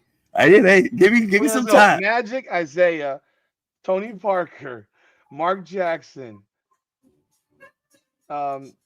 Steph Curry. That's 5. I got Harden as like a combo. I don't got him as a point guard. He's not a point guard. He's a shooting guard. He's really a shooting guard. Let me give me some time. I gotta go back and think about it. I'm gonna give you another one. I'm gonna give you one more. And my problem with this guy is he's a lunatic. But from the purity of the position, again, I'm talking about point guards. Tim Hardaway. God damn it. Yes. I like that one. I forgot about Timmy. I'm a Heat fan. I don't think he's a top 10 point guard of all time. But I'm just saying, as a point guard, I have him better than Westbrook. As a point guard. Running a team, man. I'm talking about awareness, knowledge, all right, man. Little shit. If Alonzo Mourning has scored 4 times in a row, guess what Timmy's going? To Alonzo. Guess what Russell Westbrook is going? To the fucking basket. That's the difference. Rajon Rondo. Rachel. Top 10 point guard of all time. Only because he is a pure point guard. Because he couldn't shoot, and he was a lunatic, and he was always missing games, and he was traded around like someone's secondhand whore. But after Boston, it was pretty much every other year. But as a true blue, AI wasn't no point guard. He didn't play point guard on his team. That was Eric Snow playing. No, yeah. He's the size of a point guard, but he ain't no point guard. Rajon Rondo's ability to just his vision. Top. I mean, he as a point guard, he might be cracked. He might be cracking around. He's sniffing around 5 for me. Because those first 7-8 years in Boston was, and then when he really started taking over the team with the whole Ray Allen situation, and he couldn't shoot, and he got anywhere on the court. His abilities were. I mean, you go look at this guy. I mean, he had 1, 2, 3, 4 11 assist seasons, not 10, 11. Yep. Let me see if I missed somebody. Let me. He was all time. He was real. Now after 2016, Steve Nash. Oh yeah. God damn. Steve Nash. Yeah. Steve Nash. Andre Miller as a point guard. He was good. I wouldn't call him top 10 of all time. But as a point guard, I have him above Russell Westbrook. As a point guard. You just how you got everybody over Russell Westbrook when the man played point? He's never been a shooting guard. He's shit. He shot the ball more than he fucking passed it. I tell you that much. He sound like a shooting guard to me. His first instinct is to shoot. And then Steph's a point guard. I mean a shooting guard. His first instinct is not to pass; it's to shoot. That's true. So his first instinct is to shoot. Rod Strickland, I held that one. I had Rod Strickland in my thoughts, and I looked at him. But he was a beast. I loved Rod Strickland. He played for the Heat for a minute. He was really good. All right, man. Let's move on. You got anything else for this one? Steve Smith. What? Tricky Smith with the hesitation dribble he had. That was, you want to know what's funny? That dribble drew travels at some points when he was with the Heat. And then today he could run that damn ball wherever the fuck he wanted. He'd be a better player today than he was back then. And he was really good in his early years. But today, he'd be elite because he could just run with the ball wherever the fuck he'd be like the hesitation will be up here. Oh, it's a gather. It's a gather. He's gathering for 5 steps. Oh my gosh. All right. Let's jump in right here. Next one. Let's do this together at the same time to make it one. Shedeur Sanders and Deion Sanders. Shedeur Sanders had a second start. Was it a disaster? They did get their ass kicked 26-8. His numbers were literally the same as the week before. They got smoked though. Yeah, there was a little spat with Jeudy. I don't think much of that. And is Daddy a failure at Colorado? So the whole thing with Jeudy, it's unfortunate. You don't want to see that, but I do want to see that because I don't even know what happened. I don't even know what happened. So I don't know what happened. You said everyone watched. Did you watch the game this past week? I didn't watch the game. Yeah, I watched it. I came in the second half. I thought they played 4 o'clock.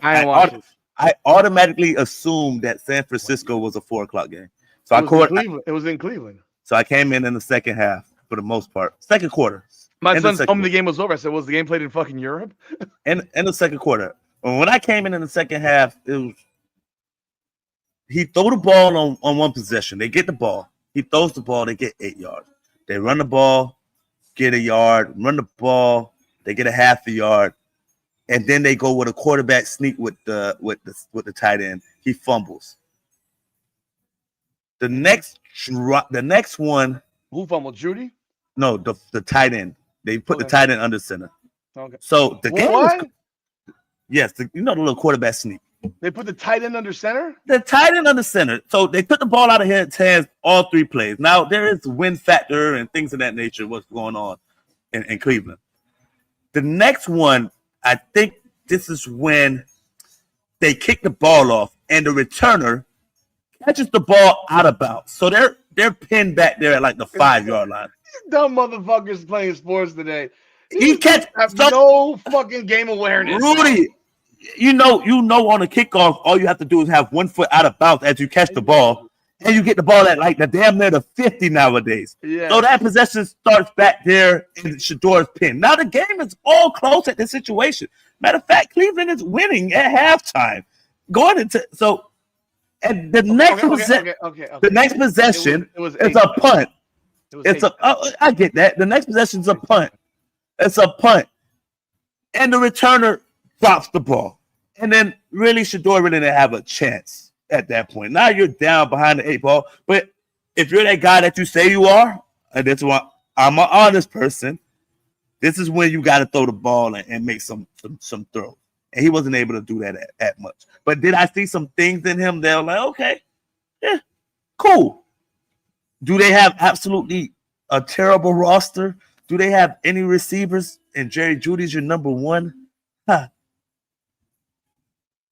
I would like to see him with a little bit more weapons to judge him. Right now, it's inconclusive. It's an inconclusive evidence right now. But you let him ride out. You let him see if does he have a chance to possibly be your quarterback. I'm moving the goalpost. I'm moving the fucking goalpost. I'm trying to give her the benefit of the doubt, Rudy. I'm sorry. You give him a lot of benefit of the doubt, Nick, because I looked at the stat box. You can't look at the stat box, though. I played the role of CFP committee, and I looked at the stat box, and they scored 8 points. And the one drive they had for 10 plays, 90 yards, he threw 1 pass. Touchdown, right? It was the touchdown at the end for 34 yards. He threw 1 pass. He was a late 8 for 11 in the first half. The first possession, they were 5 for 21 with a punt.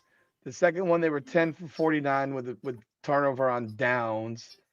And it looks like they did Quidshawn Judkins a lot. In that drive for 10 of 49, he threw 1 pass for 13, 1 for 10, incomplete, 1 for 9. I mean, and the rest were running plays. The thing about it right now, Rudy, I'm gonna be real. He looked like a quarterback that's not playing with the confidence that he speaks with.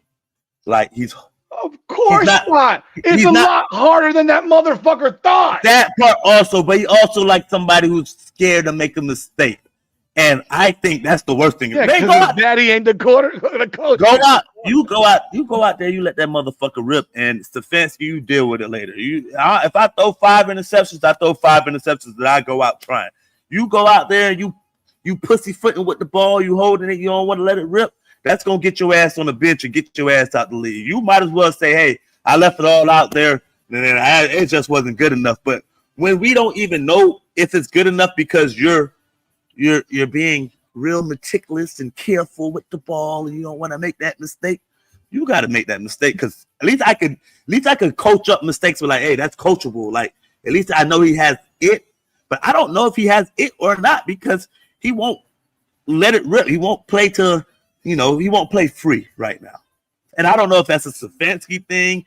Stefanski didn't let him throw the ball 50 times like he let Gabriel throw the ball 50 times against Pittsburgh.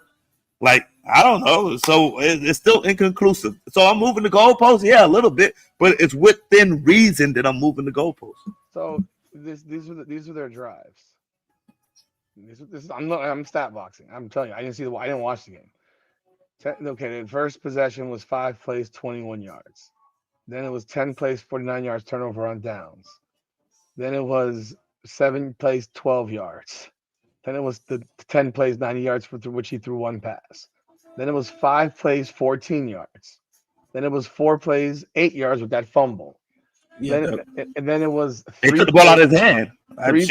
3 plays, 1 yard. Well, you can't give him credit for a 10-play, 90-yard drive when he threw it once in 10 plays. So pick one. They took it out of his hands. That whole drive was not in his hands. He threw 1 pass. I'm not saying that we give credit to quarterbacks for drives, right? So yeah. That was a 4-play, 8-yard drive, and they fumbled. Then the next possession, 3 plays, 1 yard, and it was 2 incomplete passes. 7 plays, 10 yards. 9 plays, 27 yards. I see at one point he came out the game for Dylan Gabriel for 1 play. I don't know what happened. Did he get hit? Did he get hurt? By that time, helmet come off? I don't know. Yeah, I don't know what happened there. So I changed the channel. You turned it off. It was like 26-8. I mean, the dude ended up 16-25 for 149. He got sacked 3 times with a QBR of 16.1. Those aren't my numbers. Those are his. 1 touchdown. What does QBR really mean? I don't fucking know. all I know is Brock Purdy played in the same game. And his QBR is different. And his QBR. Here's the funny thing. This is why I have no idea. So Brock Purdy goes 16-29 for 168. Shedeur goes 16-25 for 149. They both have 1 touchdown. Shedeur's quarterback rating was 93.6. Brock Purdy's was 83.7. But QBR. But Brock Purdy's QBR is 76.4. I don't understand. Shedeur's is 16.1. I think they take into effect like real time situations, and Shedeur got sacked 3 times. Mm-hmm. Purdy got sacked once. Do sacks have an impact on QBR? I don't know. It does. I think it affects it obviously by minus 25 points. Obviously, 25. 25, 61 points. I don't know QBR, but I know when it's to my benefit, I throw that shit out there. I be like, and my quarterback had a 70 QBR. I don't know what the fuck it means, but it gets the people going. So I use it when it benefits me. So Shedeur shit was at 72 out of came over. And it could have been the same, but Shedeur QBR was 72, and it'd have been the same shit game. I was like, but the QBR said he played well. I don't know what it means, but I know my 2 eyes what I saw, and I saw somebody who holding the ball. He had Jeudy on a wide open play. He do his little thing. He extended the pocket a little bit longer, threw it to Jeudy, overthrew him. Should have been a touchdown. I don't know if Jeudy catches it. Jeudy. That's one play I say he wants back. He probably looking at me. He wants back. But overall, I'm gonna give him a C-, D+, inconclusive as shit. Did you say a B+ or D+? No, D+, C-. Okay, D. That's not inconclusive. That's pretty shitty. But That mean I gave him a grade. you know what's funny though is I see comments on Twitter and it's like these must be the same fucking people as the Angel Greasers because they're just Angel Greasers. It's the same. The Greasers are justifying this shit. The same idiots that cheer for Angel Reese and say she's a great basketball player are the same idiots that are defending 150 yards. So there was a post, right? The weather was bad, Rudy. Oh, dude, there was a he played in Colorado. The wind and shit different though.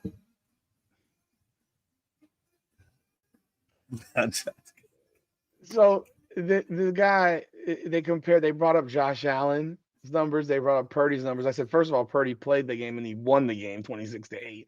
So you can take out the guys who won, right? Take out the guys who won because the guys who won. And no one's sitting here saying they played well. So when you compare bad to bad, it doesn't mean that he played well. They all played bad. Josh Allen was bad. But Aaron Rodgers was bad. There was like 6 that they mentioned, and 4 of them won. That was what made it so stupid. The only guy who lost was Aaron Rodgers and Shedeur Sanders. And Aaron Rodgers got on his mic and said, I played bad. And he also said these motherfuckers didn't get the signals and they don't show up the fucking meetings to understand when I'm changing signals. Did he? Yes. He got out there and blamed them. He said, hey, maybe we should, show up the meetings and get the signals. Hopefully we do that this week. He threw them under the bus. Hey, and I mean they got mad at Carson Beck when he said his damn tight end didn't run the right route. Oh, he threw them under the bus for sure. I just say like, don't give me these guys and then make these comparisons and say, look at these guys. Well, yes, they all played like shit. So that doesn't mean he played well. But one person's a rookie and the others are a 20-year vet. The others are 7-year MVP. Like you know what we have to? Shit. We gotta look at shit. We gotta look at my tight end. My tight end fumbled. I started off back at the 4-yard line because my idiot returner catches the ball out of bounds, or catch the ball and run out of bounds. So I have to look at. I didn't get another opportunity because my punt returner just muffed the ball. Is it excuses? Yeah. Are they legit excuses? Yes. We also got to take that into account. Like, goddamn, can we do some math and account it? Shit. If you're not going to count it, then I don't want to talk about it anymore. Let's move on to the next subject. I'm just. Oh my god! I'm just okay. I'm gonna do this real fast because I don't know how the screen's gonna look when I do this. I don't know what I can do to make this look a certain way. No, that's not gonna work. That ain't gonna work. I got these frames up here. Shit. Fuck it. I'm gonna take it. Let's just do this. You can see it, right? Yeah. Sorry about this, folks. Yeah, let's remind people what Shedeur said. No, we don't have to do that. But I know for sure I'm not. I know if you see the quarterback play in the league right now, I know I'm capable of doing better than that. But I know for sure. Yeah, he said that. You don't know which. You don't know which quarterback he was talking about, though. He said that September 25th. He said the league. Yeah, JJ McCarthy. JJ McCarthy. And JJ McCarthy, I stand on as one of the worst quarterbacks I've ever seen play football at a high Division I level. And Justin Fields. Like at that time, he had some quarterbacks out there that he's playing better than. I can't hear you. Did you pull your mic? Hello? Can't hear you.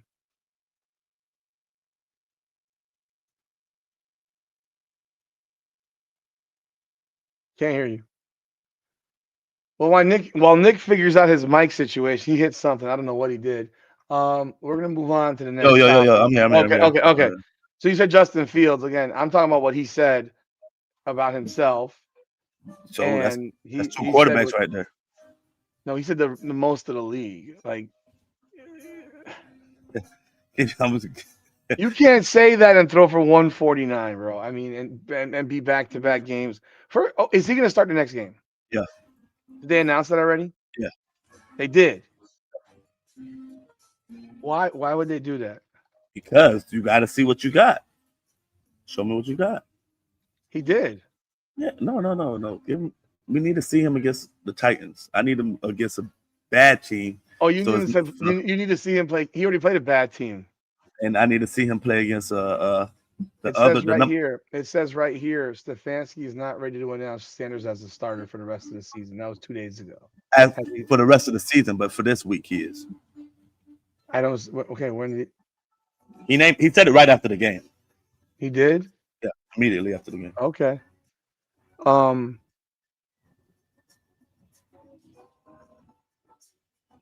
Okay. And he's the most powerful black man in the world since 2009, since Obama. So, come on. Yeah, that was the Kendrick Perkins commentary. God damn, Kendrick Perkins. Why he's talk football? I don't understand. But why does he talk at all? I mean, at least he could say I played in the NBA, so he could talk basketball. So Deion Sanders, has his career been deemed a failure? In the grand scheme of things, yes. I'm gonna keep it 100. In the grand scheme of things, because you told us that you were bringing Louis bags to you brought your own luggage and they were Louis. And when you come in with that, high of a standard and you're a showsman and you're Deion Sanders, the expectation level is that we're gonna get better than what you provided. And in 3 years, you have 2 losing seasons. 2 bad losing seasons. This year was even worse than the first year. I want to say you don't have a quarterback. Now you might have a quarterback now, but you were supposed to be the guy who can flip the script. Like your bravado says that, and your confidence speaks it all the time. Like, I'm the guy who can do this and that and that. You get all the commercials. You're in there with Nick Saban, the African American community supported. We were there. We were rooting the first week of the season when they played. Who they played the first year? They beat the top 25 TCU, and everybody in the locker room when I was in Calgary, it was like we have to watch. We were all in the locker room. We didn't even run out to practice. We were late to practice. We got in trouble with the coaches because we wanted to see what Deion had and what he was going to bring to Colorado. How he was going to change the college, the dynamics of college, how he's going to get more, players to not just go to these traditional powerhouses with Nick Saban because he's Deion, he's prime time. And what we got was not that. We didn't get him changing the whole college world like we thought he was going to light it on fire. So when you look at it that aspect, it's a failure. And it doesn't look like there's a brighter sign to come. Especially now you have your health concerns, and I don't wish that on no man what he's going through. But it is what it is. I don't know how he can travel and go to other recruit homes and say, hey, I'm gonna be there for your son, and I bring him into my school when he's dealing with so much. At this point, I think he should retire. Go ahead and let it go. I don't see it getting better.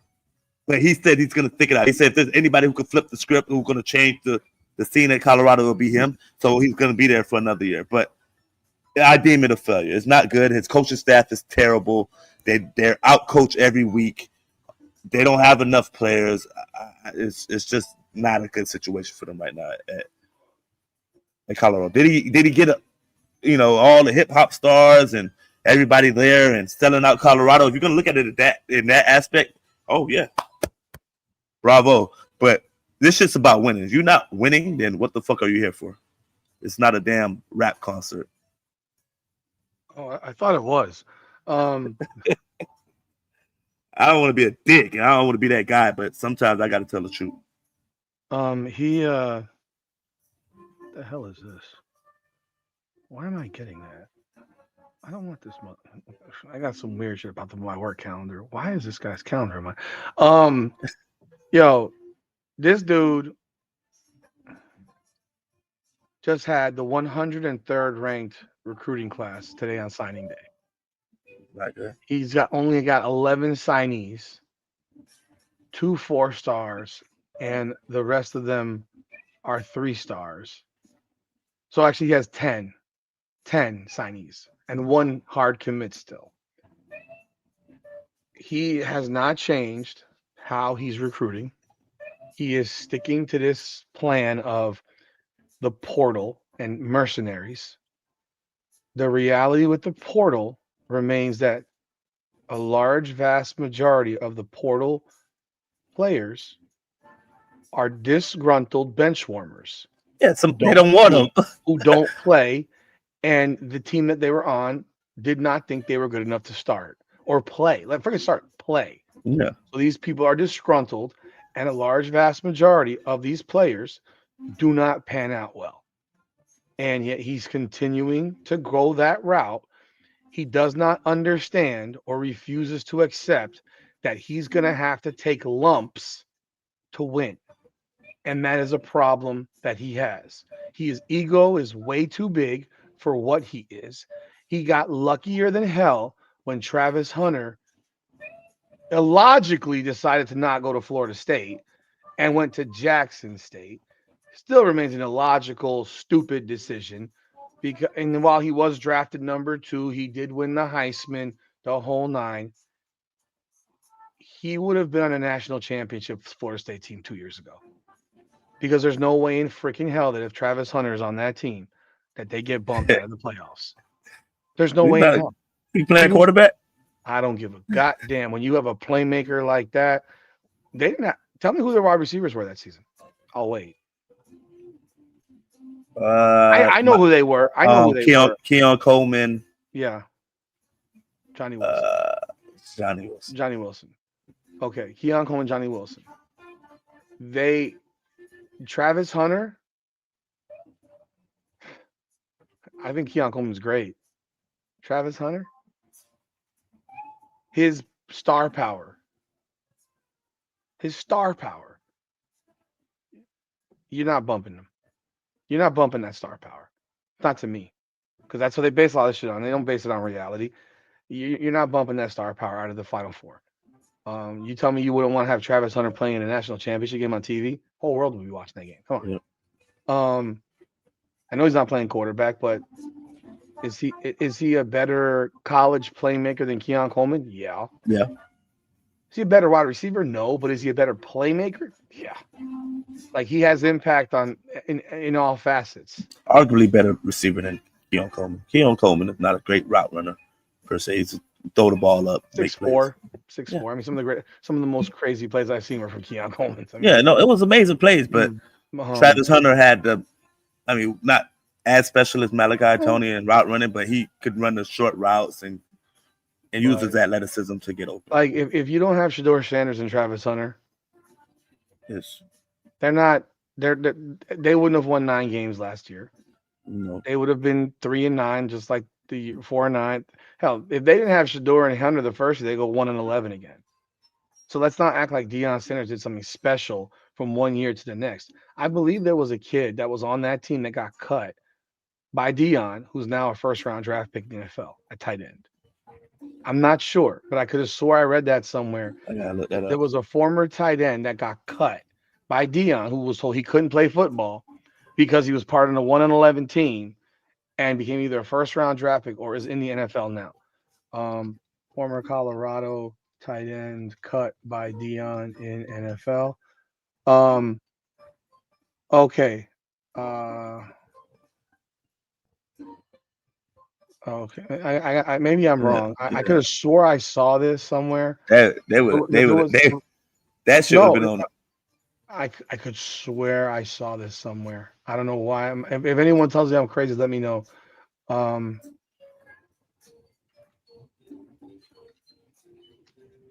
Yeah, I can't find that one. But nonetheless, I mean, he cut guys like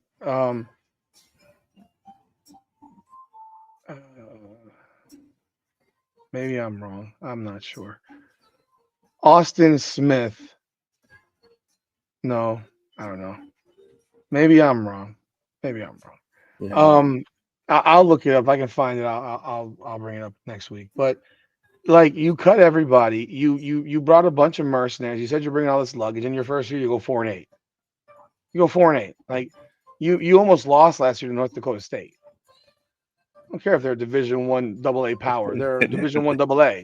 You almost lost that game. In fact, you should have lost that game. You got luckier than hell against Baylor. That was Baylor where they threw that last second touchdown Yeah. pass. Yeah.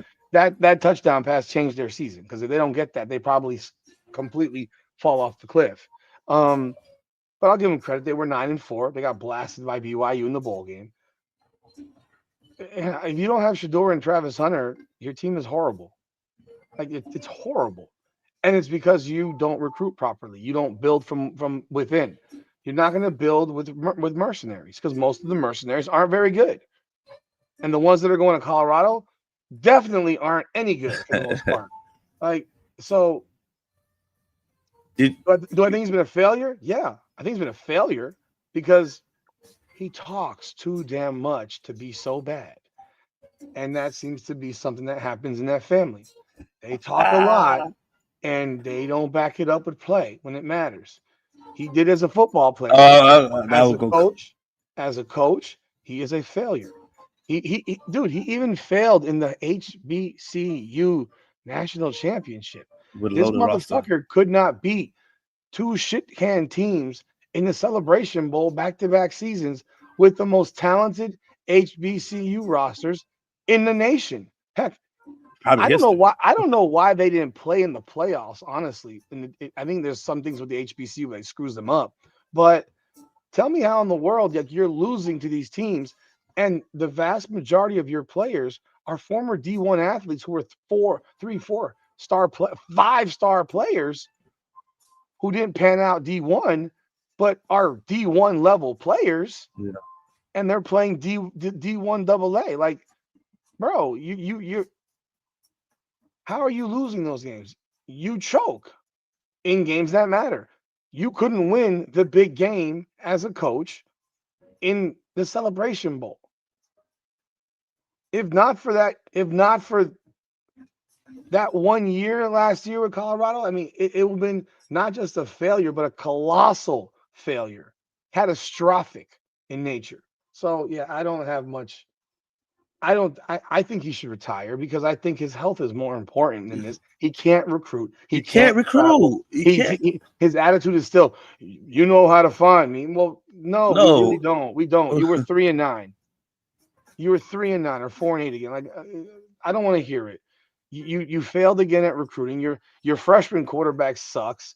Your transfer QB sucked. The freshman showed some signs. He sucked. He showed some He signs, man. sucked. He sucked. He showed some He signs, man. sucked. He sucked. And I don't know if he sucked because he sucked or if he sucked because they sucked as coachings.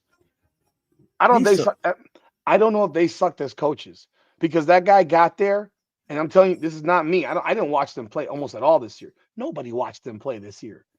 No, and that's another thing that happened. Matt McChesney, who was a former Colorado football player, graduate, who has a show with Coach JB, said the quarterback, that kid, is dumber than rocks. He must be dumb as rocks because he got here, came early, been here for a year, and still doesn't know the offense. So either he's dumb or he's slow or they're horrible coaches, but he ain't too bright. So and he knows the inside. He knows the kid's not very good. So that's all.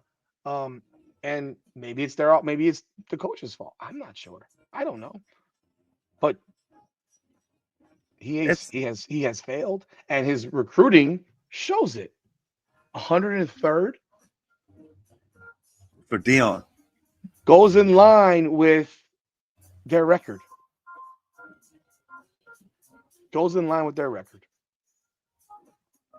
And there was thoughts at one point that people were saying Florida State should hire this fucking clown as a head coach. I think that was more so because of come on, bro, what he could do with with what with the money at Florida State. If his mentality is to bring in mercenaries, it's the same shit. If you're bringing in mercenaries and you're not going to recruit high school players, you've got nothing. You gotta mix it up though. You gotta have a little bit of both. But the mercenaries gotta be no. A little bit of USC just signed 35 guys today. 35 guys. That's you carry an 85-man roster. Yeah. You have to build. With high school players. And you plug in transfers. You don't say, whoosh, 70 transfers. All the rest of y'all bums go. He's done that shit back-to-back years. And he's probably going to do it again. He has to. You're not bringing in enough people in. So he doesn't even know how to recruit properly. So that was supposed to be his strong point of getting people that be enamored by Deion. Yeah, remember that? Like be enamored by Deion. Enamored by Deion. Primetime, his word. Ain't nothing enamoring about a guy that can't walk on his own anymore without a fucking crutch. Can't pee on his own without a colostomy bag. Like it's tough. It's tough. You're looking at a guy who's going through all kinds of shit, and you want me to fucking swear my fucking future on you? You may have been a great player, but bro, you can't even coach me because you can't even show me what to do you can't even show me a back pedal now, for Christ's sakes. Your help is stopping a lot. Yeah. And that's just all right. Next topic. We talked about it last week. The Kansas City Chiefs they lost to the Bills. Are they done? Let's read over what they are at this moment. We talked about them last week. Will they be done if you said last week if they lose? The Heat lost to the Mavericks. They lost, yeah. I didn't want to say it. Yeah. AD back, I guess. Nikola Jokic was a hero tonight. Where's Norman Powell? Sprained left ankle now? Yeah. The whole left side. After he just lit up the Clippers. Khalil Ware, 25 minutes, 22 points, 8 of 11, 10 rebounds, and he plays 22 fucking minutes. 25 minutes. If Norman Powell didn't play today, why wasn't Ware starting? And you're going against a big lineup in Pele Larson. And I like Pele, but he went 4. He was 1 for 5, 4 points. Andrew Wiggins 4 for 18. Every time I want to trade Andrew Wiggins, he has a strong game. But I know deep down who that Canadian is. All right, we got that at the end. So yeah, So you got here the standings right now for the conference. Right now, the Kansas City Chiefs are sitting in the 10th position, and they are 6-6. They are 1 game ahead of the Dolphins, who are 5-7. The Steelers are 6-6. The Texans are 7-5. The Bills are 8-4. They're the number 7. They would need the Bills to go 2-3, and they would have to win out to tie the Bills at 7. They would need Houston to go. I was gonna say, they can't be straight up tied with the Bills. I know. I'm saying just from the numbers, they would need Buffalo to go 2-3 the rest of the way, and Buffalo plays the Bengals, the Browns, and the Jets. They are not going to lose to the Bengals, the Browns, and the Jets. So they're going to win 11 games. So maybe the Bengals at home this weekend. No. Joe Burrow. I don't give a fuck. I don't fucking care. They gotta play the Patriots and the Eagles, who are collapsing right now. Because that was the next question. Was we might see Philadelphia might be going in a swoon to just run the season out and end up out of the playoffs. It looked like 2024, 2023 all over. Yeah. Will the Kansas City Chiefs make the playoffs? They have to win out. You got the Texans, you got the Chargers and Broncos. I think those are like your three toughest games. I think you have like the Titans and you have the Raiders. So you have to win all three of those games. Can they? Not likely. Texans, Chargers, Titans, Broncos, Raiders. Yeah, Texans defense. They get after you. They've lost 3 of their last 4. Mm-hmm. And the one win was that kind of fluky win over the Colts 2 weeks ago. It's not looking good. I got to look at it. Because you got the playoffs. Yeah, because you're not catching Buffalo. Maybe Indy? You got that tiebreak over Indy. The good thing for this, they have a tiebreaker, but they would need Indianapolis to go at best 3-2. Well, realistically, they just have to beat Houston this week. That's one of them for sure. Beat Houston, and then you need Indy to be the team to kind of falter. Yeah, it's not. I'm just gonna go out there and say it. Kansas City Chiefs are not making the playoffs this year. They can fork them. They're done. They can try all they want. They can win out all they want. They can do it the best they can. The odds is not looking likely. Every quarterback goes through it. Nobody goes to the playoffs every year. Tom Brady didn't go to the playoffs every year. He even missed one year at like 11-5. No matter of fact, that was him. He got hurt. He was hurt. He missed that was Castle. He missed once. Shit. Year 2. Damn. The year after they won the Super Bowl the first time. Yeah. Yeah, they don't make it, Rudy. They don't make it. He made the playoffs every year after when he played. That's special. I don't think, did Tom Brady ever have less than 11 wins after year 2? I want to say one of the years with Tampa. In New England. They had it. New England, one of the last years, it was like 10 or 9 wins.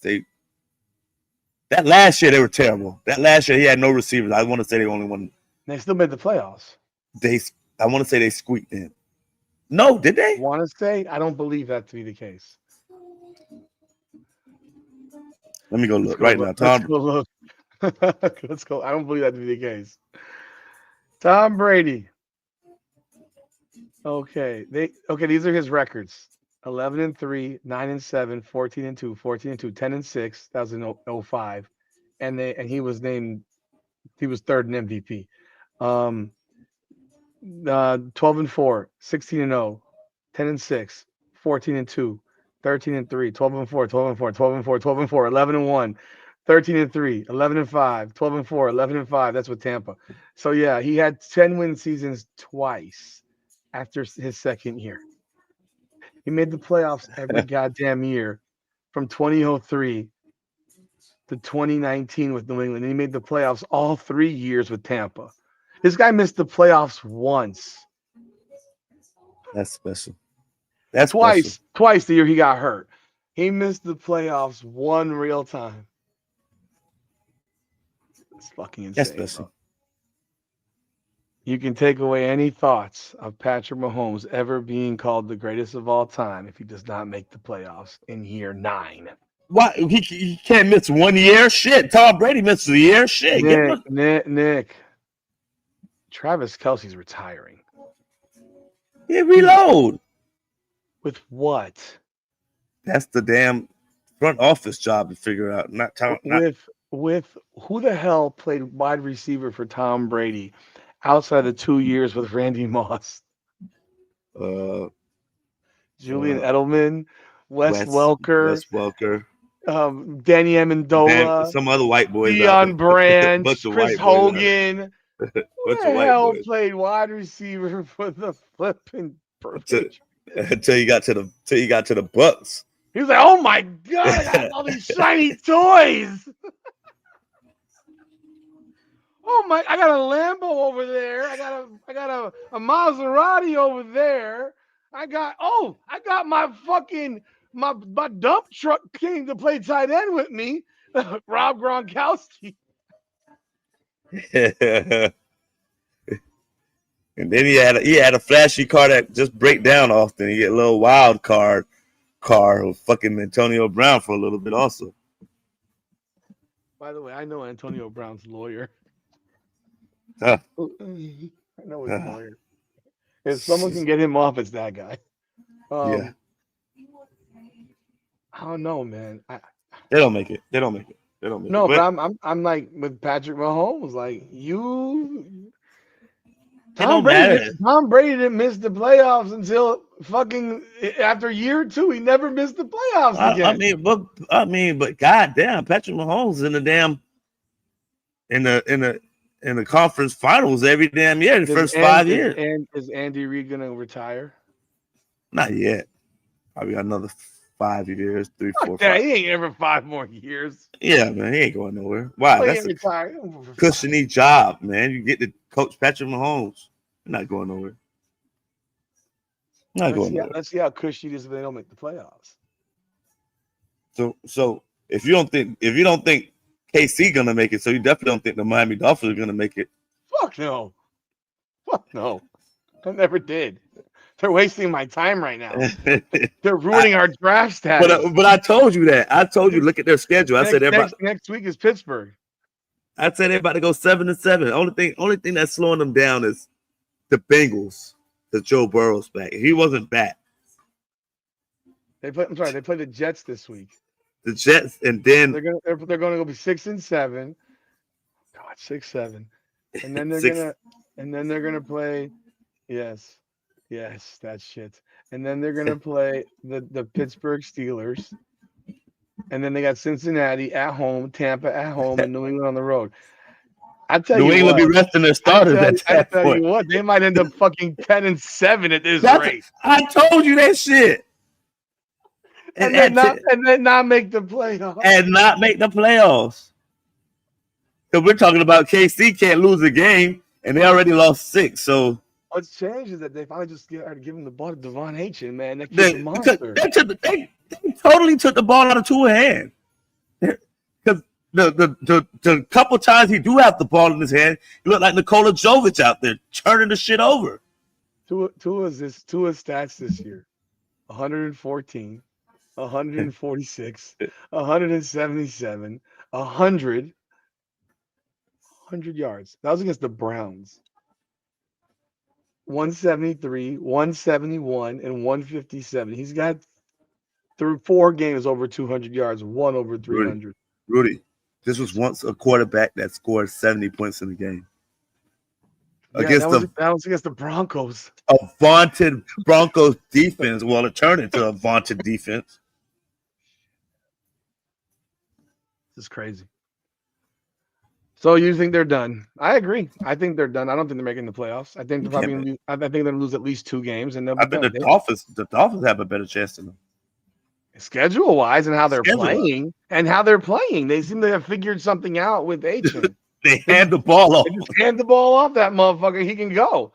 Like we don't remember, but that first year after he got hurt, it just changed. It was like, yo, that kid getting hurt killed us. He was averaging like 10 yards a carry his first 5. It was ridiculous. It's ridiculous. God. All right, on to the next one. We got here. This is your topic. I know nothing about this, so you can tell me. What the hell is going on with this LeBron farewell thing that you're talking about? Because I don't know. It looked like LeBron is ready to like pack it up. Like he's on a farewell tour. So the other day they're playing Phoenix, and it's the middle of the game, Rudy. And Phoenix is punching them in the mouth. But JJ Redick is trying to get LeBron attention. He's on the opposite end of the court. LeBron's in the corner on that side of the court. And he's wait, is he stuck in the corner? Yeah, he's stuck in the corner. He's a corner guy now. Just watches the 2 white boys just what did I say? It's white privilege, man. White privilege. You can see it. JJ Redick is definitely enforcing white privilege. I don't know. It looks real weird to me that the top 10 basketball player, American basketball player in the league is not getting the ball. But hey, that's another story. We literally adjusted it mid-sentence. Top 10 player, American basketball player. Okay, go ahead. So what you're saying is that LeBron's no longer a top 15 player in the world. I'm not there yet. I'm not there yet. If I ask you to make a list right now, you're gonna have a problem. Probably. I'm not there yet. But I'm itching there. So he's yelling, Braun, all the way from the other side of the court. Braun. Trying to get Braun attention. Braun is over there, got his head turned until the Phoenix bench, and he's just jawing back and forth with them. But it's not like you ain't shit. Fuck you. It's like, what are you doing after this game? Where are we going to dinner? Where are we going to dinner? Like they just have but JJ Redick is yelling. JJ Redick has to call a timeout because LeBron doesn't get to play. After the timeout, you would think that LeBron be like, oh shit, he called a timeout. What's going on? LeBron is still chummy over there with the Phoenix bench. Like laughing, hugging players and shit. What's going on? It's hilarious. So I'm like, he looked like a person that's like, whatever, I don't give a fuck anymore. Like I mean, you know when Kobe got to that point where he started giving people fucking help, like how to beat him, and whoa, that was a good move. Great play, Steph Curry. Steph Curry hit him with a move. He like, hey, good shot. And it's to the point where it looked like that with LeBron right now. Like, I don't care. I'm just out here on my farewell tour. I'm like enjoying the moment. I'm in basking. There's no more pressure on me. I did all I could do for my career. There's no more pressure on me. Like, I'm just enjoying this shit for what it is right now. I got two young players who bringing it every night. I can just sit back and relax. Yeah. So do you think that LeBron this is his last year? No. Why not? Because LeBron's ego is too big. I think that's absolutely fucking hilarious, though. But I do think it does show that he's checked out. I do think it shows that he's not 100% focused. I do think that it shows that he knows the writing's on the wall, and if he's standing in the corner, chumming it up, talking back and forth with the Phoenix bench, yeah, I guess they're talking about dinner plans and what steakhouse they're going to and shit. Was this in Phoenix or in LA? It's LA. I want to say that game was in LA. Okay, late night. Maybe it's like, they're talking about where they're going to go to dinner. I don't know. He's telling about restaurants they should go to. I mean, who the fuck knows? But I think it shows that he's not completely focused on what's going on. I think it's just another example of what's happened this season. I don't think he wanted to come back to play this year when he saw how they started off, because his ego is now putting him in a position where I think, what was the game? He had a game, I guess, the other day. He had 10 points. That was Phoenix. That was the Phoenix game. So another game in which he had to pad the stat at the end of the game, or it was later in the game, to get to 10 points. So we now have a guy who has become, I mean, I'm going to look it up before I say it, and you know where I'm going to go with it, but otherwise known as a glorified role player. He's averaging 15.2 points per game, Nick, through 5 games. But there probably isn't a stretch in LeBron James's career where he averaged 15.2 points over a 5-game stretch. Maybe going back to when he was a year old, just coming out of his mom's womb. I mean, but because 15.2, he is averaging less points than DeAndre Ayton. Are you thinking that maybe this shit that he put his ego to the side, the thing that you say he has so much of, and say, hey, I'm gonna relax. I'm gonna take it easy and get my body until the playoffs or later on in the season where I can wrap it up. But right now, hey, you sitting here telling me that all of a sudden they're gonna go, it's 82 games in the play, and let's say they make the playoffs. I don't know if they're right now on first, 15-5. What is their record with him? 5 games. With him, they are 4-1. Okay. Mm-hmm. And in those games, Luka has got 33, 43. Reeves has this is a high score. Reeves at 38. Luka at 34. Luka at 38. I mean, we already know whose team it is. It's clear as day. It's Luka's team. And we can see clearly that Austin Reeves' production hasn't really dropped. He's averaging 28 a game still. So that's serious. DeAndre Ayton is averaging almost 16 a game. I thought he was done as a player. Like no, after all this shit, like with Phoenix over to Portland, like I thought we may have seen the last of DeAndre Ayton as a good player. because he was a good player at one Yeah, point. he's a good player. He's a solid player. He's not a. But to see him averaging more points per game than LeBron, even in a he's coming back off injury. I don't give a flying fuck if he's coming back off injury. He's 40. Again, are we gonna make some more excuses for it? So what's next? He sprained his pinky toe in the fucking shower. I mean, this guy right now, I don't know. His best game, he was 9 of 15 for 25 points against the Clippers, and six assists, 6 rebounds. Then he had 17 on 8 of 18 shooting, 8 assists, 6 rebounds. He took 7 shots in Utah. That was the first game. He took 10 shots yesterday, 3 or whatever day. Well, Monday, 3 of 10, 3 assists, no rebounds in 31 minutes in today's basketball. He's missing a 1-to-1 assist to turnover ratio in that game. So LeBron's done.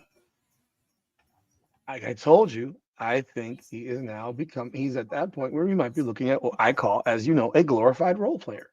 And I just don't believe that he would allow himself to go out like this without having everyone give him a fucking blowjob on the way out. And he ain't going to get that blowy in LA. He's going to end up back in Cleveland for his last year and go out with Cleveland and maybe help them potentially. They're a good team. He'd be 42. You just called him a top 10 American player in the world. Top 10 American player. Last year he was number 6 in the world. Now he's a top 10 American. So he's not even a top 10 American. Last year he was the top American player in the world. What a difference 4 months makes. When you're not on steroids. Or he was on steroids. That's why he was off for the first few weeks of the season. That doesn't look like steroids to me right now. I haven't watched him play a single minute, Nick. I don't know what he's done. He's relaxing, man.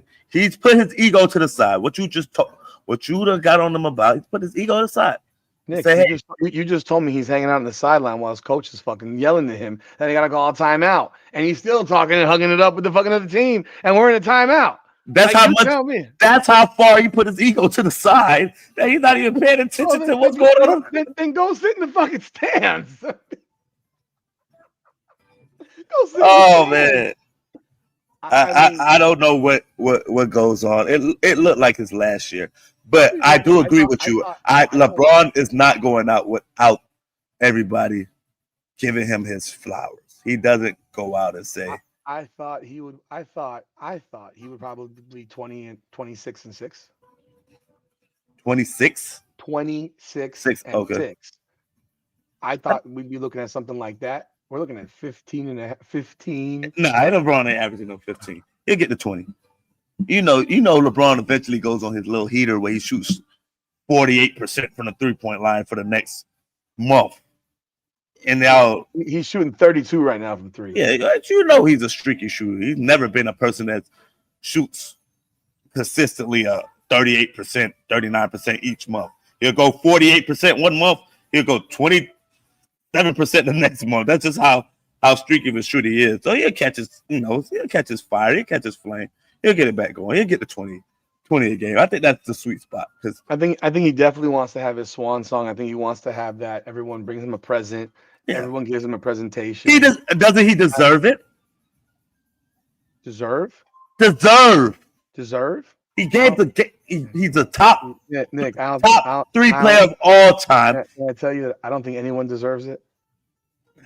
Yeah, come on now. Certain players. I don't think anyone deserves it. I don't think Paul Pierce at the end of it should get it. I don't think anyone deserves it. Listen to the word I use. I don't believe in you deserving shit. Top 5 unless people give it to you. Top 10 players of the world deserve it. I don't think Dwayne Wade deserved it. In Miami, he did. Every Heat game, he did. I don't think like him going on the road he gets that. Do you remember that last road game he played in Brooklyn? The triple double. Yeah. Yeah. It became a joke. It was a joke. It was a joke. He was still our best player on our team. You want to know the difference? We got crushed.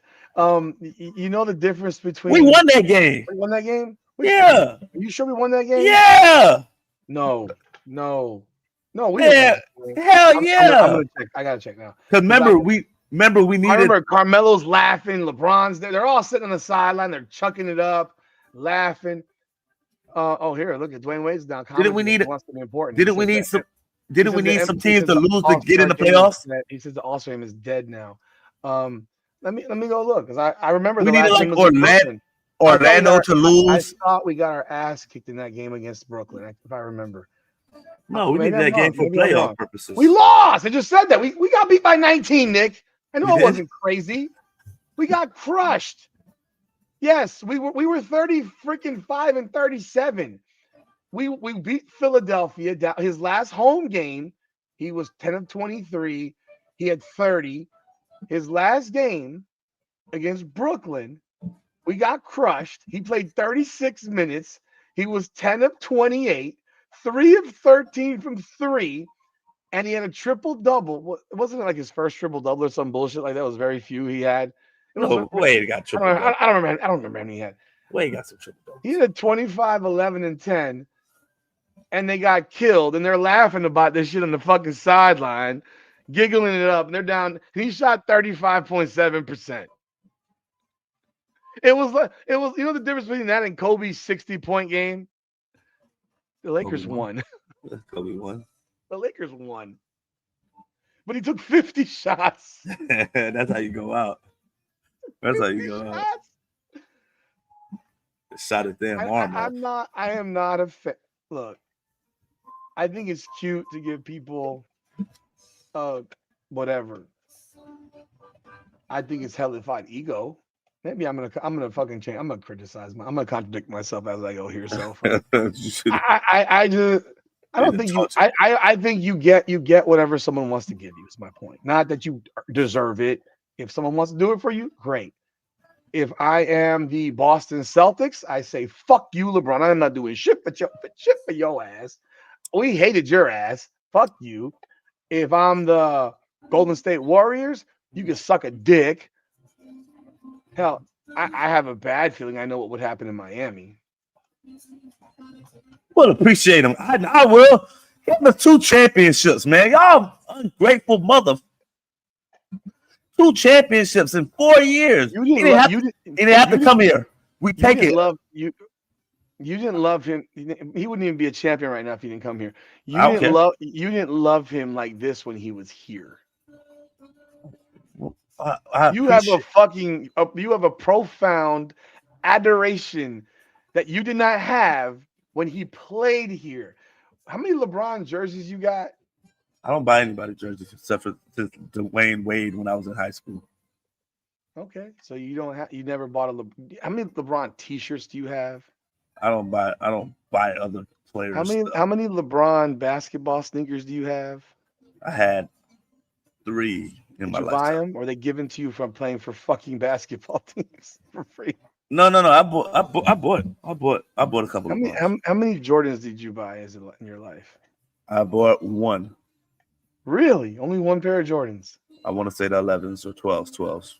Black and red, 3rd grade. Well, my mom bought them. I didn't. One of them. 12s. I don't remember 12s. I think they just came back out like a couple years ago. But you bought LeBrons? Yeah, I was grown up. Those were like buying ankle weights, man. His shoes are so damn heavy. I'm just heavy as fuck. God damn. I said, why would you play basketball in these, bro? You playing these? I mean, they're so heavy. Damn. They're heavy, yo. Pick them up like, what is this? Like a 20-pound weight. Well, Jordans are heavy too. Not like LeBron. I have Jordans right now. No way. Some of them are heavy. Oh, maybe the old ones. The 8s, the 8s are heavy. My favorites are the 3s, the 4s, the 5s, and the 11s. Okay. Yeah, I don't have the 8s, but I think what the Heat would end up doing is some gay ass shit like they did for Michael Jordan. Retire the motherfucker's jersey in the building while he's there and give him a goddamn statue. At least he played for us. God damn it, Jordan didn't play for us. That's the difference. He gave us 2 championships. Jordan gave us agony and defeats. That's 2 totally different situations. You can't compare what Jordan and LeBron's situation, because one of them played for us and one of them stopped us from going to the Eastern to the fucking finals, or the Eastern Conference finals and damn couple finals. That's totally 2 different situations. So you can't compare one and the other. Michael Jordan must have been in that arena when they retired his jersey on that game with the Wizards, and he must have been like, yeah, that's why I beat Pat Riley's ass, because he was such a fucking pussy. He would do some gay ass shit like this, man. You know he's laughing.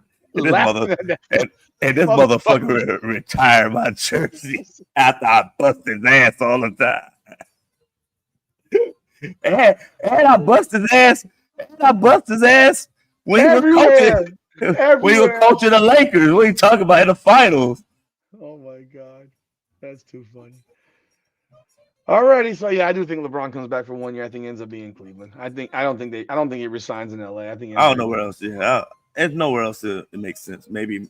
And all I was saying was that I think he could potentially be a piece to helping them win a championship, because they do have a championship level roster.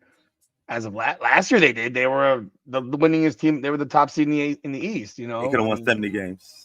Yeah, I mean, I think he could make a difference for a team like that, because I don't ever believe that Donovan Mitchell could be the best player on a championship team. So he would still have to be the best, unless you think he'd have to. Well, I don't know that he'd be the. Okay, he'd be the most important, because he'd be the connector. Okay, like he'd have to like really play point. To me, wrong. Like really, yeah, give them layups. Yeah. If he has to score 35, they're not going to win. Lane Kiffin farewell tour. This guy quits. All kinds of reports coming out now that he's known for a month he was going to LSU. That this has been a plan for quite some time. And the only reason that it wasn't announced prior to the Egg Bowl was because he was waiting to see what happened with the Alabama-Auburn game. Because the real job that he wants is the Alabama job. And I've heard that now from 3 different people, not personally, but on podcasts. One of them being AJ McCarron, former Alabama quarterback. That was, and that's how calculated Lane Kiffin is, because I mean, when that reporter called him a hoe, well, because hoes ain't loyal, and that's what Lane Kiffin is. He's a hoe. These hoes ain't loyal. Use a hoe. Ho, use a hoe. Ho, use a hoe. I said that, use a hoe. So they're now putting video up in Ole Miss saying they need to come out to that song when LSU comes to Ole Miss and enter with the lights off, saying "use a hoe," like the song, the Ludacris song. But the fact of the matter is, Lane Kiffin has always been a selfish individual who's always been about himself. He doesn't care about others, really. This is his MO. Every place he has left, it always ends up disastrous. You got players. He puts out a statement. He makes statements. And then you got players saying, that ain't true. He said, one thing he said was, I wanted to coach the team. Well, that's having your cake and eating it too, because we got signing day on today, and you're not the coach. We got to hire a coach because we got a signing day today in 3 days, right? You got a wide receiver who posts on Twitter at X, I think it was. Wow, you can't even show up face to face to tell us you're leaving. And yet Lane Kiffin is going on record saying, I asked to come to speak to them, but the AD told me no. I don't believe that at all. I don't believe that for a second that the AD said no to that. I do believe the AD told him, fuck you very much. You're not coaching our team. That's it. You're done. Bye. And Rudy, you said you wouldn't even showed up to the shit. So I wouldn't have. No, I wouldn't have. I wouldn't have shown up. No, I wouldn't have shown up. So if you feel that way, I'm pretty sure there's a lot of other players who feel that way. Well, I'm saying, but he didn't show up. Not that they didn't show up. He didn't show up. He didn't have the decency to show up and say anything. He ran away like a coward in the night. Apparently, he had his wife, his kids, all that shit traveling to fucking Louisiana, scoping out private schools, the whole nine, and doing it very, very publicly. Not like private situation. I'm not letting people know. I'm doing this and I'm showing it in your face. That dude ain't loyal. I knew he was leaving. I thought he should have stayed at Ole Miss. I mean, you built something, see it through, but this ain't his style. It's not like he was at Ole Miss for 15 years. It was at Ole Miss, just like every other place. He's always looking for his next job. And I mean, hell, remember Tennessee? 1 year in and out, boom, boom. USC, they were kicking his ass. Didn't they fire him on the fucking airport or some shit like that? They didn't get on the plane. Like they fired him at the airport. Alabama told Nick Saban told him before the damn bowl game or the national championship, fuck out of here. You're leaving? Bye. Fuck you. And yet he loves Saban, and Saban has to give him advice on what job to take. And then he makes it about everyone else telling him what he should do. I called Pete Carroll. I called Nick Saban. So these grown men tell you, a 50-year-old grown man, what to do, how to act. Getting advice. You never call people for advice? You need it.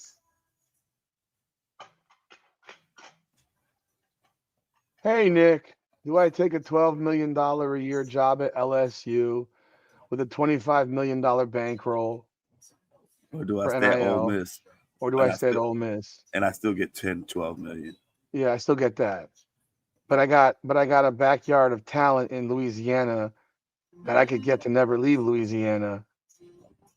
Yeah. And Nick Saban said, are you dumb or are you stupid? You take the fucking job. Like, it's not complicated. I don't begrudge him for taking the job. I begrudge how he handles shit. He handles shit like a 17-year-old boy. Well, he knew he was taking a job. He's known it for 4 weeks, apparently. Rudy, because every time, Rudy, if I ask you a question, and if you were staying there, you would have said, oh, no, I'm staying here. Like, Nick, this guy's saying, I don't know. I don't know means you know, because if you were staying at Ole Miss, I know I'm staying. But if I know I'm not staying at Ole Miss, guess what I'm gonna do? I'm gonna keep playing the guy. I don't know. I still have to think about it. Me and the family, we have to pray to the Lord Almighty, and me and my family have to really think about this money. Matter of fact, I don't even know how much money I'm getting paid. I have no idea. I let my agent handle that. I didn't want to know. You're so full of shit. But guess what? Rudy? It's a business now. Like, there's no loyalty with anybody in college football anymore. And I think the problem with us fans is we still want it to be the old ways. We still want people to be rah-rah like Ed Reed and say, I'll die for this. That's what we're looking for. We're still looking for the Tim Tebow speeches at halftime. We're still looking for people to be like, hey, it's one way I'm dedicating my whole life to this one school and the culture of that's no more. That's not what college football is anymore. And the sooner us as fans understand that this shit's a business and we're not blaming players anymore. I'm on the player side from now on. This whole nil deal shit, do what's best for you. Everybody's out for self. So I'm not going to be mad at players anymore for being out for fucking self. Nil has changed. NIL has changed the whole landscape of it. And we have to get over this shit. It's no longer what it was. The good old days. The good old days is over. When we had the top schools paying money under the table. No, it's all out there. This is what the shit is. And we know loyalty. Lane Kiffin ain't loyal. You can't change a hoe to a housewife. You can't change Lane into a housewife. He's going to do what he got to do. And that's for everybody now. So go get yours. And us as fans, we just have to live with what the shit is. Get over it. I'm not mad at Lane.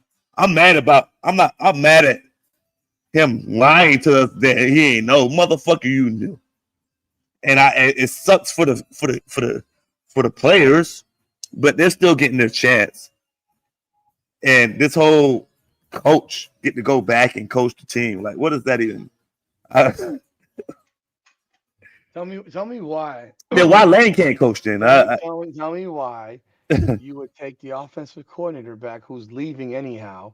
So he can come into your locker room and start trying to steal players from that team from next year, because that's exactly what's going to happen. Unless you have some backdoor shit with him, and you're like, hey, let's give this guy a chance to keep him. Maybe we can convince him to fucking stay. I don't know. Maybe that's a thought process. But yeah, I mean, you lost. You took your whole offensive staff with you, and then you get up on a podium and say, "Hey, yeah, I've decided to be so gracious and allow him to go back to coach the offense at Ole Miss." It's like he wants appreciation. This motherfucker's already trolling Ole Miss fans on social media, marking down the date when they got to play in Ole Miss. He's done this already on social media. Like, this is a grown man doing this shit. Grow the fuck up. There are things at a certain point that when you get to a certain age, a certain position, that you just don't do. Yeah, you just don't do. Yet he always continues to push the fucking needle. I'm not saying don't leave. I don't think anyone in their right mind wants to live in Mississippi. But fuck, I don't want to live in Alabama's bum ass either. Like, no offense, people from Alabama. I've been to Alabama enough times, and I knew I never wanted to live in a place like that before. Mississippi makes Alabama look like the Ritz-Carlton. So yeah, I don't know who the fuck wants to live in Mississippi from Mississippi. I don't think anyone ever makes the choice as an adult to say, yeah, you know where I want to live? The poorest state in America. Yeah, I just cannot wait. I can't wait to live in the poorest state in this country. I just don't like the way he handles stuff. I think I've always found him to be an arrogant, and all coaches are arrogant, but I've always found him to be a pompous, arrogant, self-righteous motherfucker who only cares about himself. And at some point, and again, we're not talking about a guy leaving from Tulane to go to Florida. Talking about you're at Ole Miss, you're 11-1. You flipped the program, but he flipped the program around. I mean, that's all him. And it's gonna flip the fuck right back. It's gonna flip right back. The only player, and then you put out lying statements saying the players wanted me to coach. No, they didn't, because there's all kinds of guys coming up saying we didn't want him to coach. The only guy that wanted him to be there is the quarterback. That has been the quarterback this year, Trinidad Chambliss. Nobody else wanted him there. They all said, fuck out. They didn't want him there. Yeah, I'll be that. So he's lying again, as usual, lying. He lies. He lies he lies worse than a politician does, because everyone's been calling him out on the lie. I watched the Coach JB show where he had Sean King. What's that dude's name? Huh? Sean King. He had a white dude from Mississippi who says, I know all these people. Very well known in that area. He said, he's known about leaving for a month. Of course. He's known he was leaving for a month. They keep talking about NIL money and all that shit. There's money that he can't access because it's not NIL money anymore. It's rev share. He says what they're doing now in college football is revenue sharing. So there's no money to hand, like, all the money he's getting at LSU, he was being given at Ole Miss. So he said it wasn't a contract thing. It wasn't a money thing. He wants to leave the Louisiana State. He's a liar. He's a liar. And that's why they have a problem with him. That's why there were fans at the airport saying boo and get the fuck out. Like, I'm surprised there wasn't a sniper waiting for his ass. Shit. Because, like, it's just the lying, bro. You knew you were. I get it. You have to do what you gotta do. I get it. Yeah. But the problem was initially he was going to Florida. No, you don't leave Ole Miss. Florida wanted to tell him who the GM was going to be. because they have a GM now. Okay. No, the coach brings the GM because the GM is basically the coach's bootlicker. Yeah. He does what I said. You get what I need from my team. Exactly. And he said, no, I ain't doing that. So that's why he's at LSU. That's what I've read. And JB said, and these guys said. This isn't my information, people. I just watch other shows of people that have a lot more knowledge than me. So yeah, certain shit.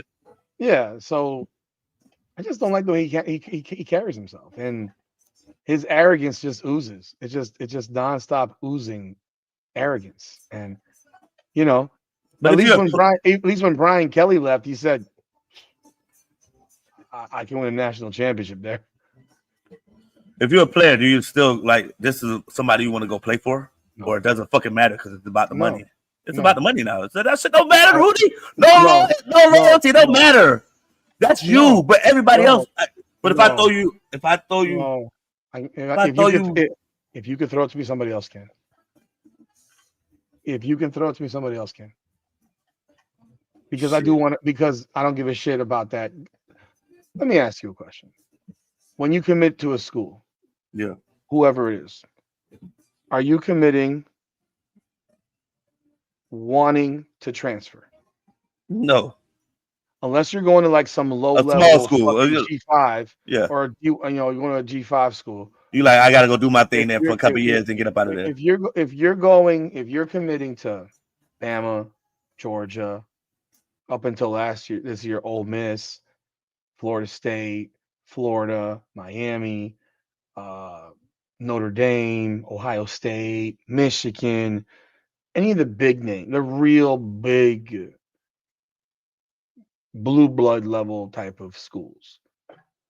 You're not committing there to leave.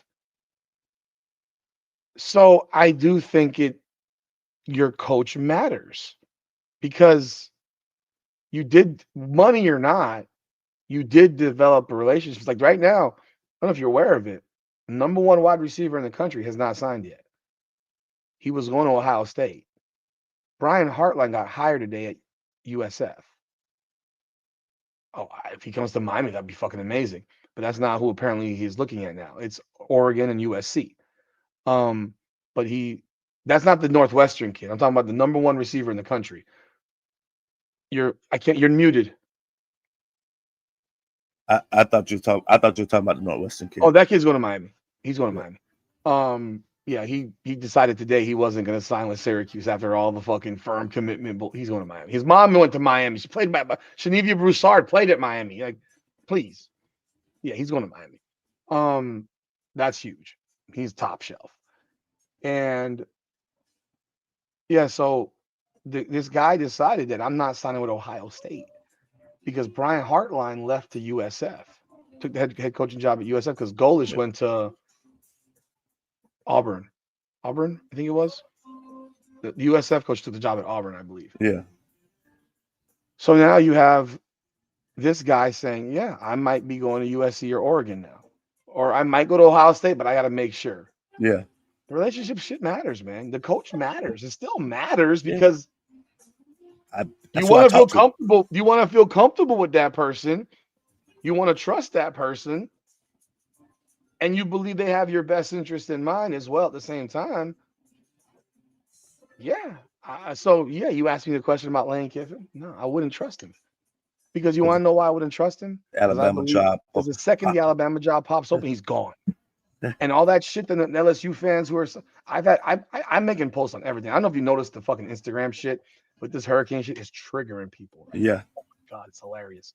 But it's all true, but it's triggering people. Like all of a sudden now my comments matter on the Instagram and Facebook now. I'm gaining traction on my personal Facebook page. Like I got 5,000 followers on Facebook. Who are these people? I don't know. Goddamn. Yeah, don't even know. So yeah, the question becomes, I don't trust you, bro. I don't trust you. Why he's gonna pop up and they're saying, like, this guy, the second, if they had lost to Auburn, they'd have fired Kalen DeBoer. And he'd be taking a job at Alabama right now. And they could still fire Kalen DeBoer next year. Yeah. If they go 9-3 again, type shit. They don't get somewhere. And who do you think the first phone call goes to? Lane Kiffin. Oh, you have a $75 million buyout? Check. Let's go. Now you went to LSU to play for this fucking weasel, and now you don't have a coach again. Can't turn Lane into no housewife, man. Lane don't act right.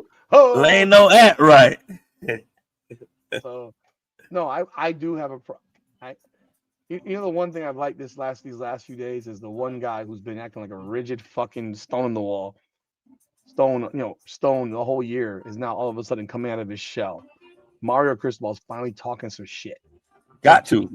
Took you like a fucking year, motherfucker. God throwing damn. shots at me, but now the dust is cleared. Your season is what it is. Like, I don't have nothing else to worry about. Now it's about you have to talk shit because you have to put your school up there. No matter if you believe it or not, you have to state your case. Just like everybody's stating their case.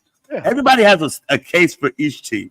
Like, it just matters how much of your case is true and legit. But I can go to everybody's roster, everybody's schedule, and pick and choose like we've been doing and say, well, this team, when they played this team, was, they only beat them by 5. This team beat them by 17. But when they played this other team who's considered everybody could do it. Like, realistically, everybody can do it. Now, which one makes the most sense? How much people can you get to jump on your bandwagon and believe that shit? Like, the UM shit is starting to get spicy now. That's all that matters. So this is crystal ball time you're supposed to talk shit and throw everybody in the dirt, and you got to make your thing seem so much better. SMU was an amazing team. Louisville was outstanding, and on that day it could have been anybody. And look what they did to this team. Yeah, of course. This is the time to shine, crystal ball. Do your thing. I was gonna say.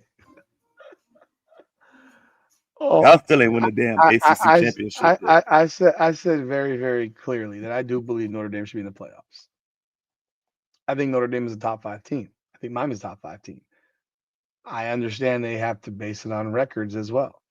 But you watch these committee jump Texas over Vanderbilt because they beat Vanderbilt, but they have 3 losses, which shows you what fucking horseshit this is because they got 3 losses and they jumped Vanderbilt.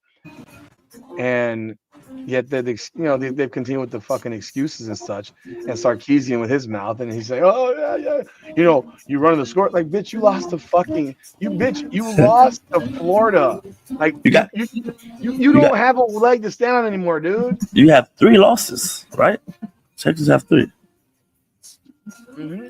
Oh, but we played Ohio State, and you lost. You don't get rewarded for losing. Oh, well, then why will someone schedule non-conference ever again? Okay, go look at their schedules right now. Most of them don't. Go look at the schedules. Go look at everybody's fucking schedule non-conference. I promise you, majority of these teams play the Little Sisters of the Poor, and that's it. Only a few teams play the elite. Miami, Notre Dame, Alabama, Florida State, Ohio State, Texas, LSU, Clemson. Outside of those 4 games, in those first few weeks of the season, Michigan, Oklahoma. Outside of that, who played who? They didn't. Miami played the best non-conference, out-of-conference schedule in the country. Yeah, that's what it seemed like. Like, they actually... It was a challenge. Yeah, Notre Dame, Florida, and South Florida on the schedule, along with Bethune. I had someone say, don't play Bethune. Motherfucker, why? Alabama played 3 Bethunes. Like, what do you want? My only comment to the Bethune thing is, if you're going to play Bethune and FAMU, there got to be a goddamn requirement that them motherfuckers bring their band, because otherwise I don't want to see them play no more. Play some other bum-ass bitch school, but don't play them if they're not bringing their band, because I ain't going there to watch the band of the hour of the Miami Hurricanes. Like, I couldn't care less about that shit. Otherwise, I don't even want to watch that stupid game, because I wouldn't even gone to that game had I known that Bethune wasn't bringing their band. I'd have stayed the fuck home for that one. Like, don't waste my time. Yeah. So that's...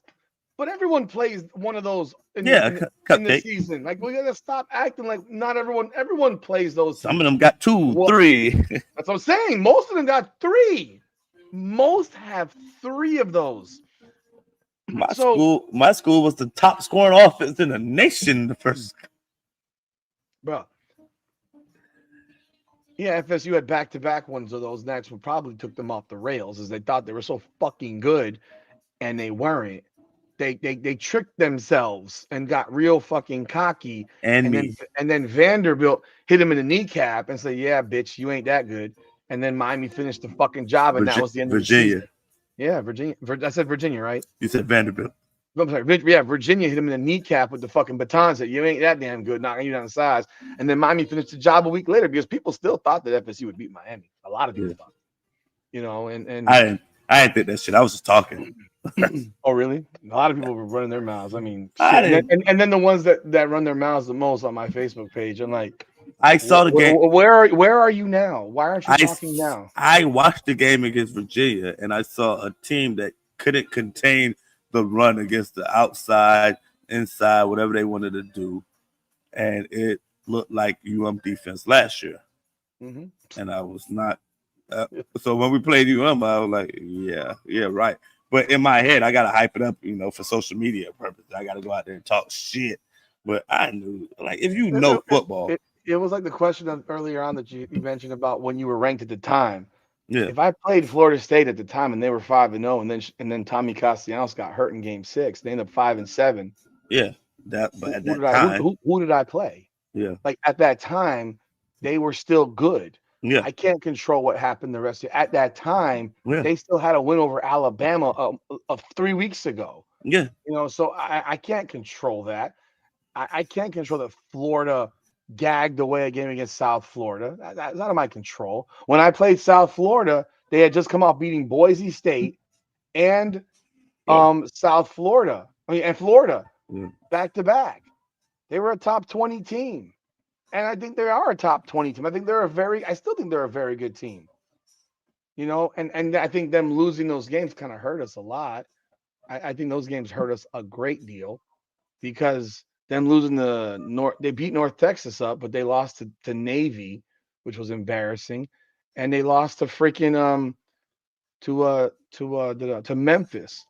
But South Florida finished 9-3. Let's stop acting like they're some bum ass squad. They're not. They're not bums.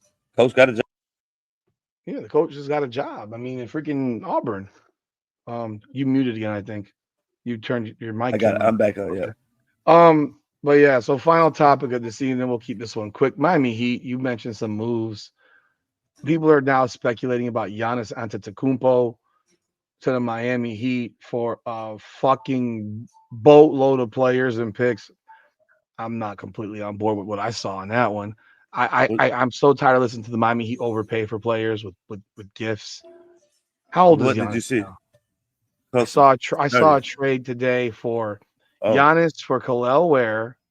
Oh shit! Tyler Hero, Kasparis, Jovic, Terry Rozier, who ain't ever gonna play again, and 2 first-round picks. You see this? No, what's that? He gets Giannis on the floor. Is he hurt? Non-contact injury. Exit game. So exit with right calf strain will have MRI. He's out for a month.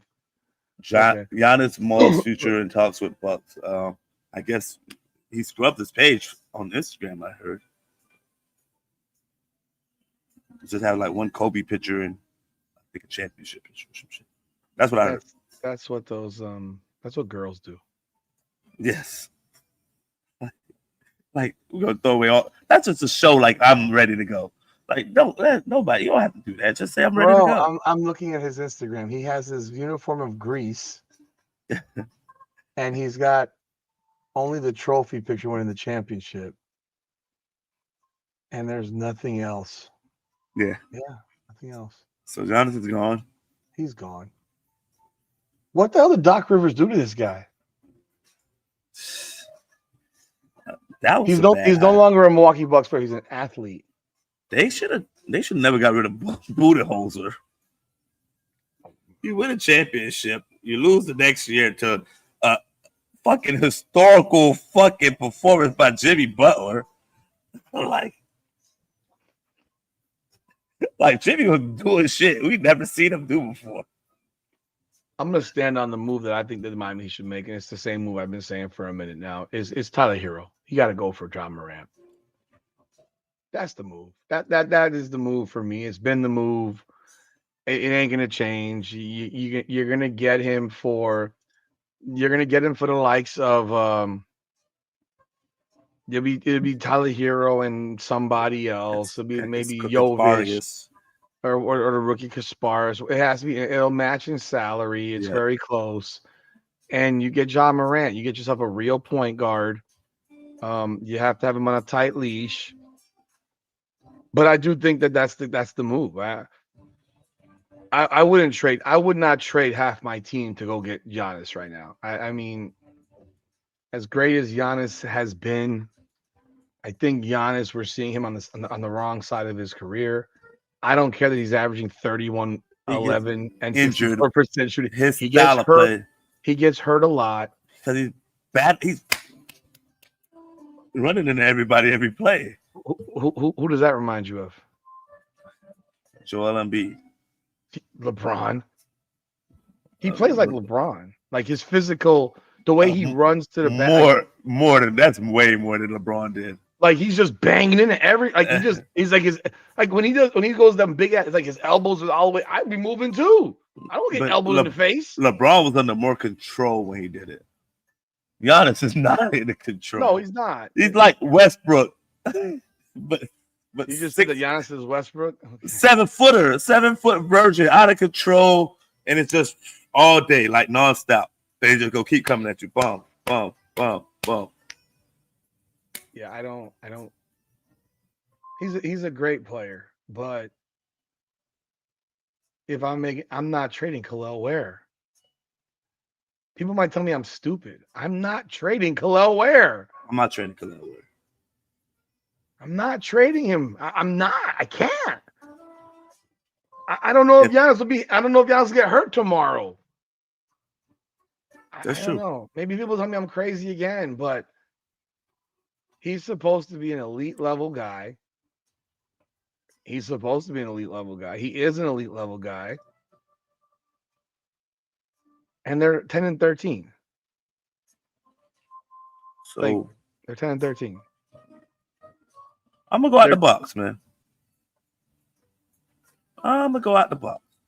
I'm gonna go for a guy that I've been trying to get over here for the longest. Lauri Markkanen. It fits what we do.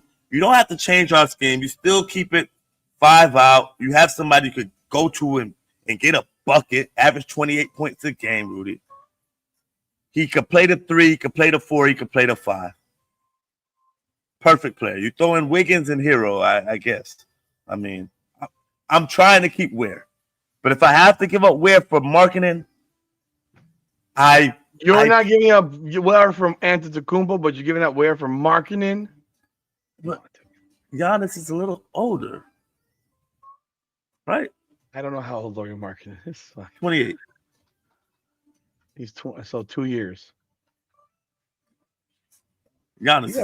God, Lauri Markkanen's having 28 points a game this year. He's a baller, Rudy. Stretch the floor. Can get it in the paint. Go on rebounds. Got size. So basically a 7-footer. Nick, can I ask you a question? Go ahead. Is he not an example of today's NBA? Yeah, that's why you need him. That's why you need a player like that. No, that's not the question I'm asking. Wait, so empty calories? We're talking about up and down? What? Empty calories? Yes, empty calories. Lauri Markkanen, up until this year, has been 15-2, 18-7, 14-7, 13-6. He had 25-6, 23-2. Last year, 19 points per game. 28 a game. We know he can score it, though. 28 a game. I'll go get it. When the hell did he become a 28 point per game scorer? He was a 25 point per game scorer a couple years ago. Shit, that's not far off. I know, but God, dog, man. He could go inside, he could go outside. I think that's the guy you go get. Now, I was on the John Morant. So who sits? Who sits? Who sits? I could go big. I could have Weir, Bam, and Laurie at 3. I could go Weir keep coming off the bench and have What? The 3? He's 7'1", 240. he could play the 3, man. He's a Who's wing. he guarding? Whatever else 3 is on the other team. We don't play damn defense anyway. Shit. Might as well score 155 points. Shit. Hell, we got to score this ball. If I'm making that trade, I'm trading Bam for him. Trading Bam for him. I don't want Bam. I don't like Bam. You don't like Bam. I don't like Bam. I think Bam is overrated. Now, I think Asia Wilson needs to experience Utah. Now, a secondary move. You break up with him in a second because she's not even trying to go to Utah. She's right there. Utah and Vegas is not Vegas far. Ain't Utah. But she can get there quick. No, I'm talking about the lifestyle. Go ahead. It's fun everywhere, man. You got money, you're gonna have fun. Pretty much. I had fun everywhere. I went some wacky places. I had a blast. You won't live there now. My secondary move is not a cute move. I'll get Brook Lopez. I wanted Brook Lopez for 3 fucking years, bro. I wanted Brook Lopez for 3 years. He doesn't even play for Clippers or he's hurt. I don't know. But they're 5-15, 16. I think they're talking about buying him out. Somebody might for 3 years, bro. You might not even have to trade for him. Might get him in a buyout. And when the playoffs slow down a little bit, he can still go catch a bucket down there every now and then. I like Brook Lopez. I've always liked Brook Lopez. Big man, he keeps it 5 out. If he still shoots the ball really well. But if a splashy move for me is Lauri Markkanen. Okay. LaMelo Ball, Trae Young. I'm not fans of those guys. No. But John Morant might be like numbered in the middle. I have Laurie, Ja, but Brook would just be like the right move. But like splashy moves, it'll be Laurie, Ja. Ja was there at first for me. I thought, trade hero, get him. But I like Davion Mitchell at the point guard. Give us a little different flow. So we can score the ball, Rudy. We can score it.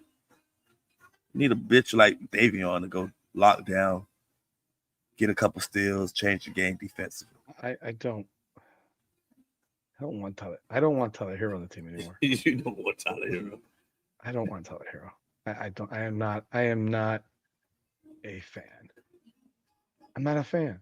But think about it. You get the same thing out of him and Powell. So you don't. They're the same player. They're redundant. Yeah. So if there's one person that could go and you get some valuable assets, will be the younger player, the trade hero, and Powell is cheaper. Yeah, of course. I guess they're deciding they're going to take turns getting injured. But we're a different team with Powell when he's active, when he's aggressive and playing. Yes, well. they're so much better with Powell than they are with Hero. And Wiggins is another. I don't like Wiggins. I never liked Wiggins for that. I never liked the Wiggins deal for Jimmy Butler to begin with. Never did. I was never a fan of the move because I know that because Andrew Wiggins has always been a cream puff. He's never been tough. He's always been soft. And he's Canadian, bro. They're all soft. SGA is not soft. SGA is femme as fuck, bro. He's just femme. Man.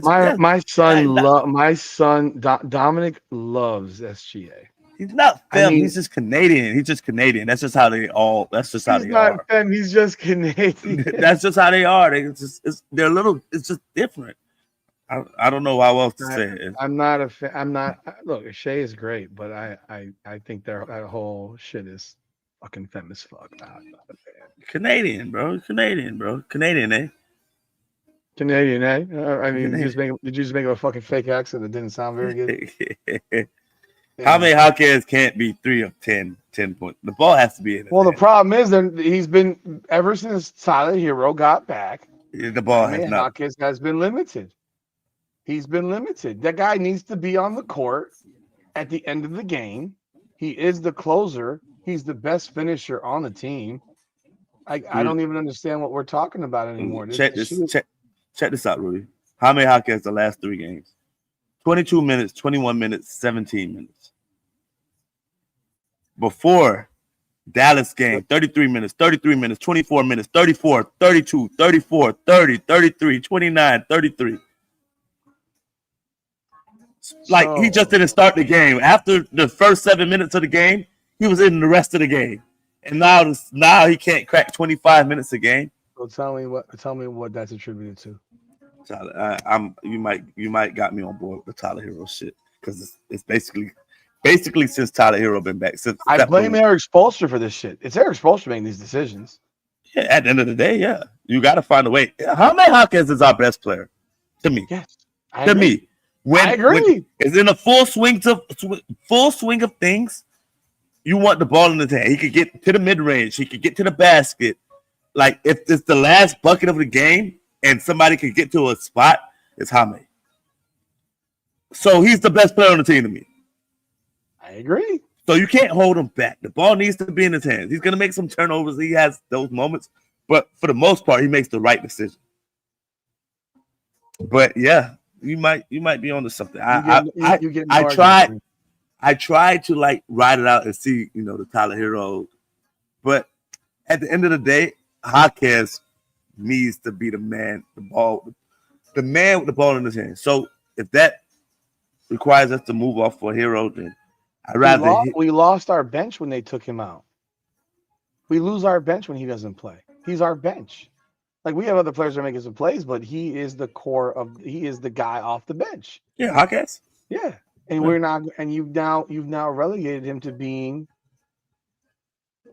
because usually you have him in with somebody else, yeah. Just the guy. Dominating the ball.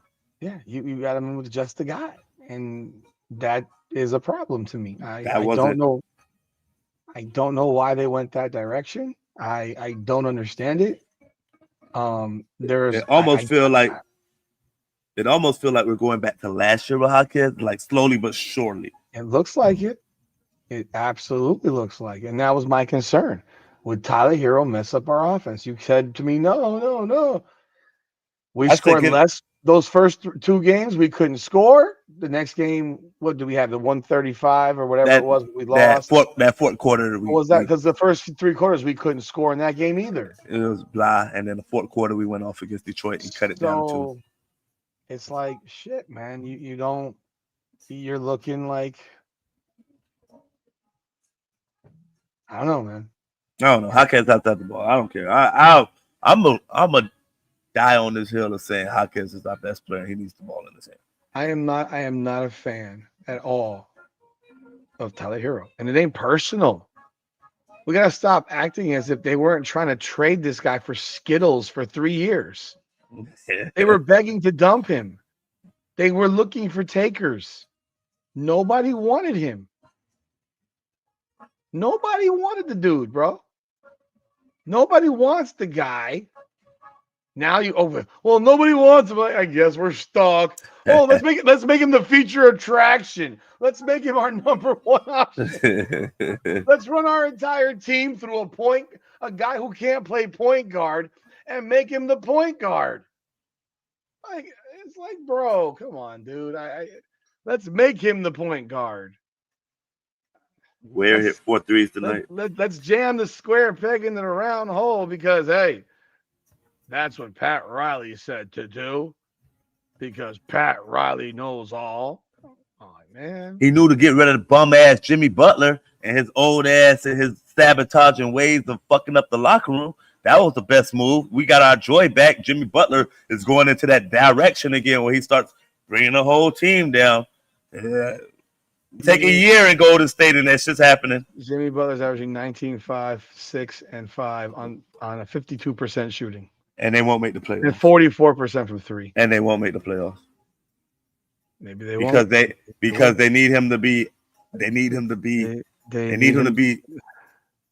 They need him to be playoff Jimmy in the regular season. Yes. But he ain't that guy in the regular season. He's going to be a 19 to 20 point guy. Well, if he don't turn that shit on, they might not be in the fucking playoffs. They need the elite role player to average more than 8.3 points per game on 38.3% shooting. What's his name again? Kenyon Martin. Mr. Draymond Green. I thought they were going to play Kuminga more this year. What happened there? He's averaging 13. He started. Steve Kerr's the problem. They need to fire his ass. He started and then he got hurt and then he came back and it seems like they need to fire Steve Kerr. So the Steve Kerr trip is over. I've never personally seen a coach. You want to know how much of a revisionist situation Steve Kerr is in terms of his NBA playing days? It's very similar to the Dennis Rodman stuff where he got turned into this incredible elite Hall of Famer. And when he played, all he could do was rebound and play defense. And we all know what people think of that. You're a role player.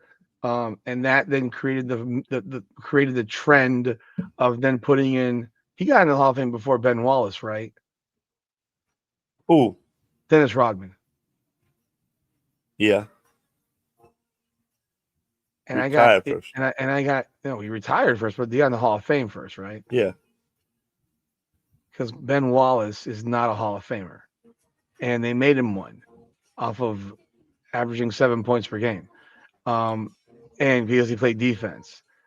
And there are people that will sit here and really believe that he was the reason that they won. Well, he may have been the reason in your opinion, but if you took Chauncey Billups off that team, they don't win. So I don't. If you took any one of those guys off that team, they don't win. Team. They were a team. So overhyping his value because they won a championship that year. Again, I hate the championship ring culture mentality. And I'm not, like I said, I wasn't even judging Chris Paul on winning or not winning a championship because situations happen that are out of his control. But they have made so many mediocre role players they put them in the Hall of Fame. It's turned into the Hall of Good, Hall of Average. So if I'm fantastic, Go ahead. If Manu Ginobili is a Hall of Famer at 13-3-3, then so is Glenn Rice. And there's not a person on earth that would argue with you that Glenn Rice was not a better NBA player than Manu Ginobili. Not a person. And Glenn Rice did win a championship. And Glenn Rice was the number one option on teams for about 8 years. He had a year in Charlotte where he averaged 26 a game. He was one of the best players in the league. There was never a day where Manu Ginobili was ever considered a top 10 NBA player. Ever. Couldn't even start. Yes, I said it. He came off the bench because that was where he was most effective. Like, I don't want to hear it. You're 13-3-3. If that is what is a Hall of Famer now, we're going to have a lot of, for Christ's sakes, you want to know who should be in the Hall of Fame? Who?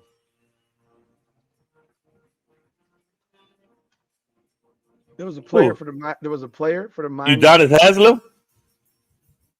Based on the criteria that has now been created. Yeah, and it's crazy, but no, he's not. Shouldn't be. But based on the criteria that they have created, that's who you were gonna name. No, Kevin Edwards. Do you even remember who that was? No. Kevin Edwards was on the original Miami Heat roster. He played for the Heat for 5 years. He was out of DePaul. He averaged 13.8 with the Heat. 13.8, 12, 12, 10, 14, 14, 14, and then 11.6 in the last 4 years will diminish his numbers. But the first 8 seasons of his career, he was a 13-3-3 guy. 13-3-3. But let's just give Hall of Fame passes to anyone who breathes and say, yeah, you're a Hall of Famer. Go for it. Yeah, we understand what the NBA is doing. But Ben Wallace, at least I can make the argument like he was like the top defender. No, I'm just saying I don't think he's still a Hall of Famer because you love defense, Rudy. So if I'm and it's too, but this is not football. So are you saying that? So if a player is a tremendous on offense, he put bucket in, but he's blah on defense. What would you say? Because his offense outweighed his defense. Could he get in? Is James Harden a first ballot Hall of Fame player? Yes. Why? Because his offense. Because nobody goes to watch fucking guys stand under the basket and grab rebounds. Nobody goes to a game to watch them fucking shoot 42% from the free throw line. Nobody goes to watch a guy brick layups. I mean, nobody. He's got no offense. He's got no skill. I guess because at the end of the day, no matter how great a defender you are, amazing offensive player is still going to get a bucket. I have never. I listened to this podcast called The Lowlights, and this guy's name is Low. He gets on stuff with Gilbert Arenas, and I enjoy his stuff, but he's young. I don't know how old he is, but I'm going to presume he's probably under 30, and he sounds like someone under 30. Because he says that same fuck shit you say about the guys in the 90s being bums, and it says Draymond Green is one of the greatest basketball players ever. And I'm sitting here like, are you out of your fucking mind? Like, what drug are you? How dare you compare this guy and talk about him like he's some, like it was the Kenyon Martin debate because he was on the Kenyon Martin thing. Yeah. And you know the year that Kenyon Martin actually led them in scoring? He averaged 14.9 points per game. Yeah. And he literally rode that. It's like, it doesn't matter. He still led them in fucking scoring. It didn't change what happened. He led them in scoring. Yeah. He actually brings up like one or two games in Draymond Green's entire playoff career and says, Draymond Green on this day did this. Yes, because when you're the fourth option, they leave you open because they're willing to bet that you're not going to make the bucket. Kenyon Martin was still the first or second offensive option for the New Jersey Nets. Or third.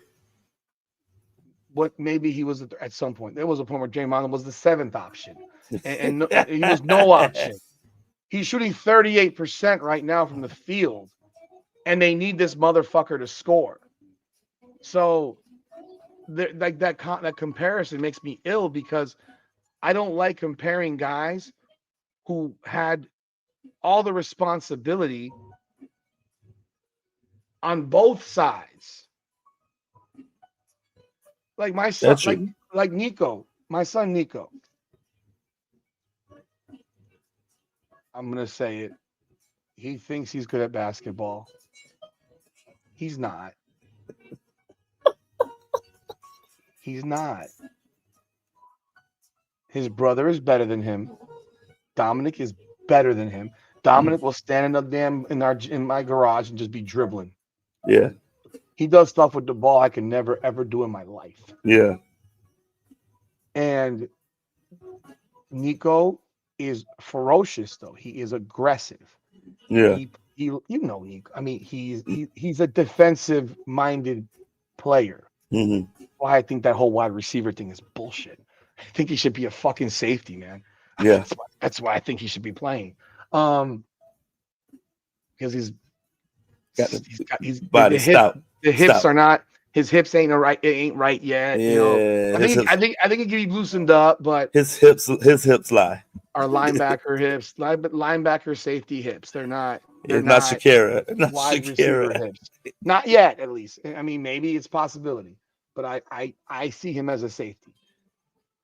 But like every kid, you want to score touchdowns, you know. And in today's football, you didn't grow up with thunder and destruction. You grew up with patty cake, baker's man, and you can't hit nobody. And if you do, you might get ejected. So like you don't want to do that. And as a basketball player, he will defend your ass. Like Nico. There's two sides to the court. Shoot the motherfucking ball. Like your boy Chris needs you to make some buckets. This kid can't carry the whole team. No, dude, the first game of the year, we lost 62-41. The kid Chris, he had 38. 38. And one assist. I'm like, Nico, he needs you to make some buck. Like you always talk like you're in PE and shit. Like shoot the We get- rock. Yeah, this thing, and you know what it is. When you were at that age, you're like, what's the most embarrassing thing a 12, 13-year-old can do in a basketball game? The most embarrassing thing, Yeah, airball. I don't want to shoot an air ball. You know who cares? You do, because nobody else does. No. No, we don't. You as a kid, you're like, and I felt the same way. I don't want to shoot an air ball. I know I can make these shots, but in the game, I might be an air ball. Rudy, me and my college career, that's why I played football. That's why I switched over. The motherfuckers were leaving me open out there, and I shot an air ball. I say, oh, no. My first shot in college was against Kentucky in Rupp Arena. CBS. It's on CBS. I get a shot. Air ball. Damn crowd's going crazy. Air ball. 25,000 ruffians. Air ball. Air ball. And me at 30 years old, I would tell younger Nick, shoot the ball again. Shoot the fucking ball over and over again. Who gives a fuck? It's an air ball, whatever. Don't shoot an air ball next time. If you do, shoot it again. Figure it out. You have worked on your game tirelessly, hours on hours of shooting shots. And it's unfortunate. Maybe your nerves and things happen. Whatever. It's basketball. You're going to make shots, you're going to miss shots, whatever. Shoot the ball. And that would affect my college career. I think I was good enough and quick enough to get to at least overseas play basketball. And if I had the confidence to just shoot the ball and live with the results, I had no moments. You see the movie Die Hard? When he's on the mic, when he's on the walkie-talkie, and he says, Houston Finston. Yeah. Huh? Shoot the glass. Shoot it. Shoot the damn ball, bro. Rudy, when I got to Canada, as a DB, I got beat, and it's in your head. When I got to like 28, when I got my best time of my career is when I got like 30, 31. Probably when I got to Winnipeg. And you beat me, I'd be like, okay, you post this. I'm not gonna win all of them, and I can erase it, Rudy. Shit happens. My teammates picked on me when I showed you the play when the dude jumped over me. My head. People like, what, bro? He's 6'3", right? I reposted it like the next day. We won the game too, so whatever. I don't give a fuck. I reposted it on like Instagram, and my friend like, damn, bro, and you go repost that shit after you did it? You like that? Like, whatever. I don't give a fuck. I don't care anymore. I know who I am. I'm confident, bro. I don't think it's gonna happen again. I thought it was lucky. It is what it is, bro. Like, I played the sport long enough to get embarrassed. It's gonna happen. Like, I don't know who you think you are, bro, young fella, but your day is coming. I guarantee it. No matter, your day is coming. And how do you bounce back? How do you not give a fuck? Is how you survive like me and play 12 years, 13 years, because you have to have a memory that whatever. I don't care. A very short memory, yeah. Yeah. Move on, and that's what I would tell him, and I'm like, because I think he is. So let me take it back. I think he is decent enough at this level, but the confidence issue exists. Like, shoot the damn ball. So it's like I don't even know how he got here in this particular topic. But I don't know either. But it's like shoot the damn ball. Just shoot it. Because Draymond. Oh yeah, Draymond. But at the same time, we go back to it. When we go back to it, the only person that cares about that air ball really is you, because the reality is you're on the court. Them monkey fucks are in the stands. Yeah. They're in the stands. They're watching you play. And I tell Nico, they're watching you play. They're not playing. They wish they could be out there. They wish they had your ability to play sports. So it's like, relax. You know what I mean? Just relax. Just have a good time. I mean, yeah, in high school, it might be a little bit more, ruthless, and because you might have that ball that goes off the top of the backboard. It's the fucking bar over the backboard. I had one of those too. Oh shit! I mean, so it's like, but Draymond Green is like, fucker won't even shoot the ball anymore. Like, remember that point? Like, he's the 5th, 7th option. Yeah. Go ahead, Draymond. Shoot. If you beat me, then I guess We deserve to lose. you beat me, bro. You beat me. So anyhow, Nico, I probably won't watch that scene. But he is I think he's a very good soccer player. He is fast. He's trying out for track. I mean, Powerful. He's powerful. I think he's fast for his age. I think he can get faster. He's finally working out in the gym downstairs. Okay. Finally doing squats. He's bench pressing like 95 pounds. He has powerful legs. Bro, it's coordination for him. What hand? I mean, he can catch. I'm just talking about like coordination of transferring body weight from one side to the other and little things like that. He like I told him, like, before you get to Gibbons, he's going to be going to Cardinal Gibbons. I said, and Gibbons is going to the state Final Four this year for football. They're playing Jacksonville Bulls this weekend. Okay. He says before you're going to be at Gibbons, you're going to be bench pressing at least 135. Yes. And that if you walk into that place before we get there in June, because they require you to go to summer school. So they'll be in summer school from June 9th to June 26th. They require freshmen to go to summer school.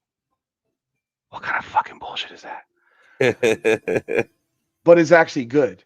Yeah. Because they'll be at school and then go right to football workouts. Because they got football workouts all summer.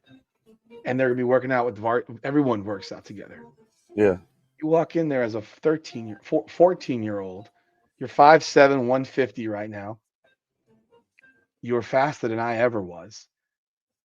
I couldn't bench 135 when I got to high school. Like I looked at that shit. I'm like,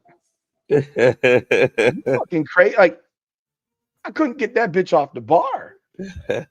I got a whole Smith set in here now.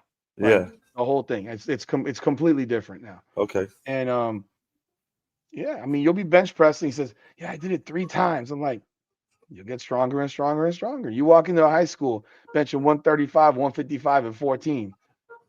They'll notice. Potential. They'll notice, and you might be on a varsity football team, so it's a possibility. Definitely the JV. You definitely have started on the JV team, and they might move you up and have you sitting on the bench on the varsity, but you'll be there. Yeah. You know, I might not be there, but you'll be there. Because I ain't watching you sit on the fucking bench. I'm a fucking asshole. Oh my gosh. I'll be there for JV games, man. But okay. I mean, he has the ability, and I keep reminding him, man, just keep working, bro. Keep working. Yep. You're gonna be great, bro. Brother, I just got the women's Don Russ packs for this year.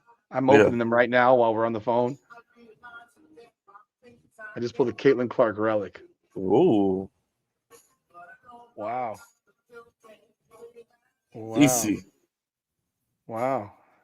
I just pulled an Asia Wilson on the Marvels, and I just pulled an Asia Wilson on the My House back to back. I don't know why you get more success with these motherfuckers than you do with the men. Yeah. I don't know why you fanboys like Cece. She hasn't done anything. Nothing. Trash. I said, I got to them comments. I said, what? Oh, what bitch? I said, come on, y'all just be hating now, man. Who was I talking to the other day? I was talking to today. Who was I talking? I had a meeting with a lawyer today, and I was talking about the podcast. And I said to him, you know, that toxic environment of the WNBA with Caitlin Clark and Angel Reese. And I was like, I watch grown men dumb themselves down to the point where they say that Angel Reese is a great women's basketball player.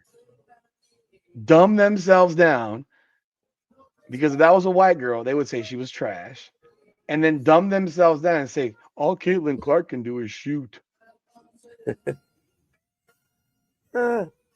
Angel Reese is not bad. Rudy, you switched. You came around to saying she's better than Boston. That's not saying much. Nick, I did a live with Ben Daniel. I remember when y'all were where we did. I will name you 20 bigs better than Aaliyah Boston. 20 bigs? 20 bigs. Y'all did that? Yes. And I sure as shit named 20 bigs. Get out of here. You can say get out of here. I'm here. I named 20 bigs. I named 20 bigs better than her. I named 100 players better than Lexi Hall. That was Lexi Hall. There's not even 20 players better than Aaliyah Boston in the league, Bullshit, there aren't. Yes, there let are. alone 20 bigs. Players? I don't even think Aaliyah Boston's a top 50 player. So All right. you ask a question, I give you an answer. I named them. We named them. We literally went through the damn rosters. I said, who would you take? Her. And we were going through the list. People are sitting there like, yeah, I would.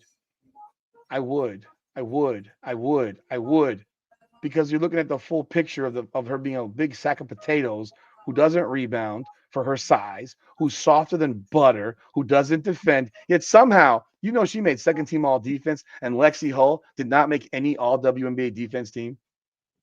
The best defensive player on the team did not make all the WNBA defense, but one of the lesser defensive players made all WNBA defense. Yes, Nick. I got to dive into that one. I tell no lies, sir. I'll dive into that one. 20. I don't know. They're crazy. I tell no lies, sir. Can't believe we lost to the fucking Mavericks.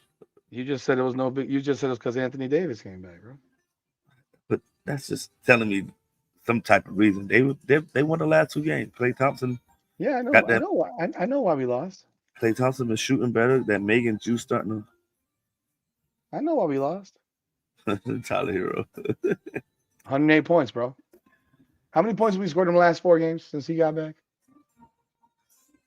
We scored like 140 last game. Yeah, I know. Okay, so since he got back, 108, 140, 135, 106, 106. Yeah. Yeah, he's fucking been a spark plug for the offense. Oh, the Bucks beat the Pistons. Yes, they did without Giannis. That's crazy. Oh, Giannis only played 3 minutes. Yes, sir. That's all he played.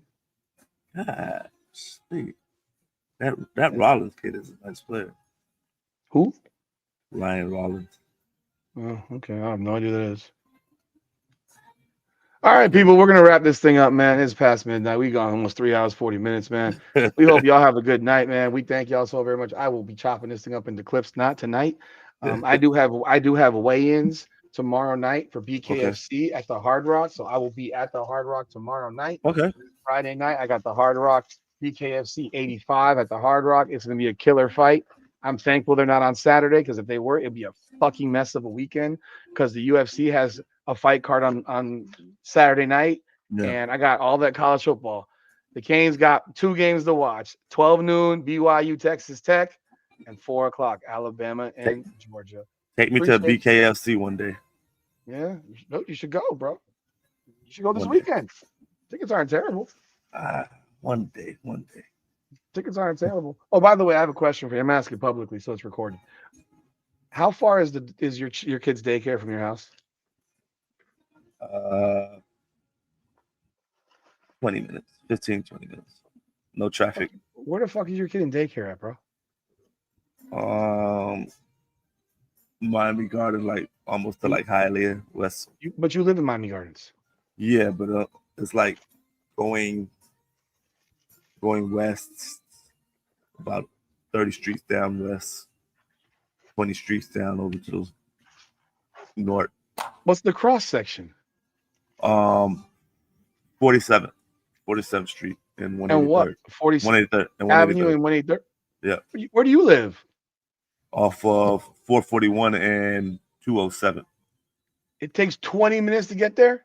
In the morning, traffic, people are going to school also. That way, it's like I passed 3 damn school zones. Why did you pick a place so far from your house?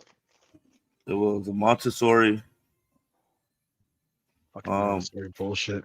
Montessori, they're great with him. They're amazing. The prices wasn't bad, especially at that point. It was like when we first started, it was like $650, and he was like, and he was like 1.5 at that time. So yeah. $650.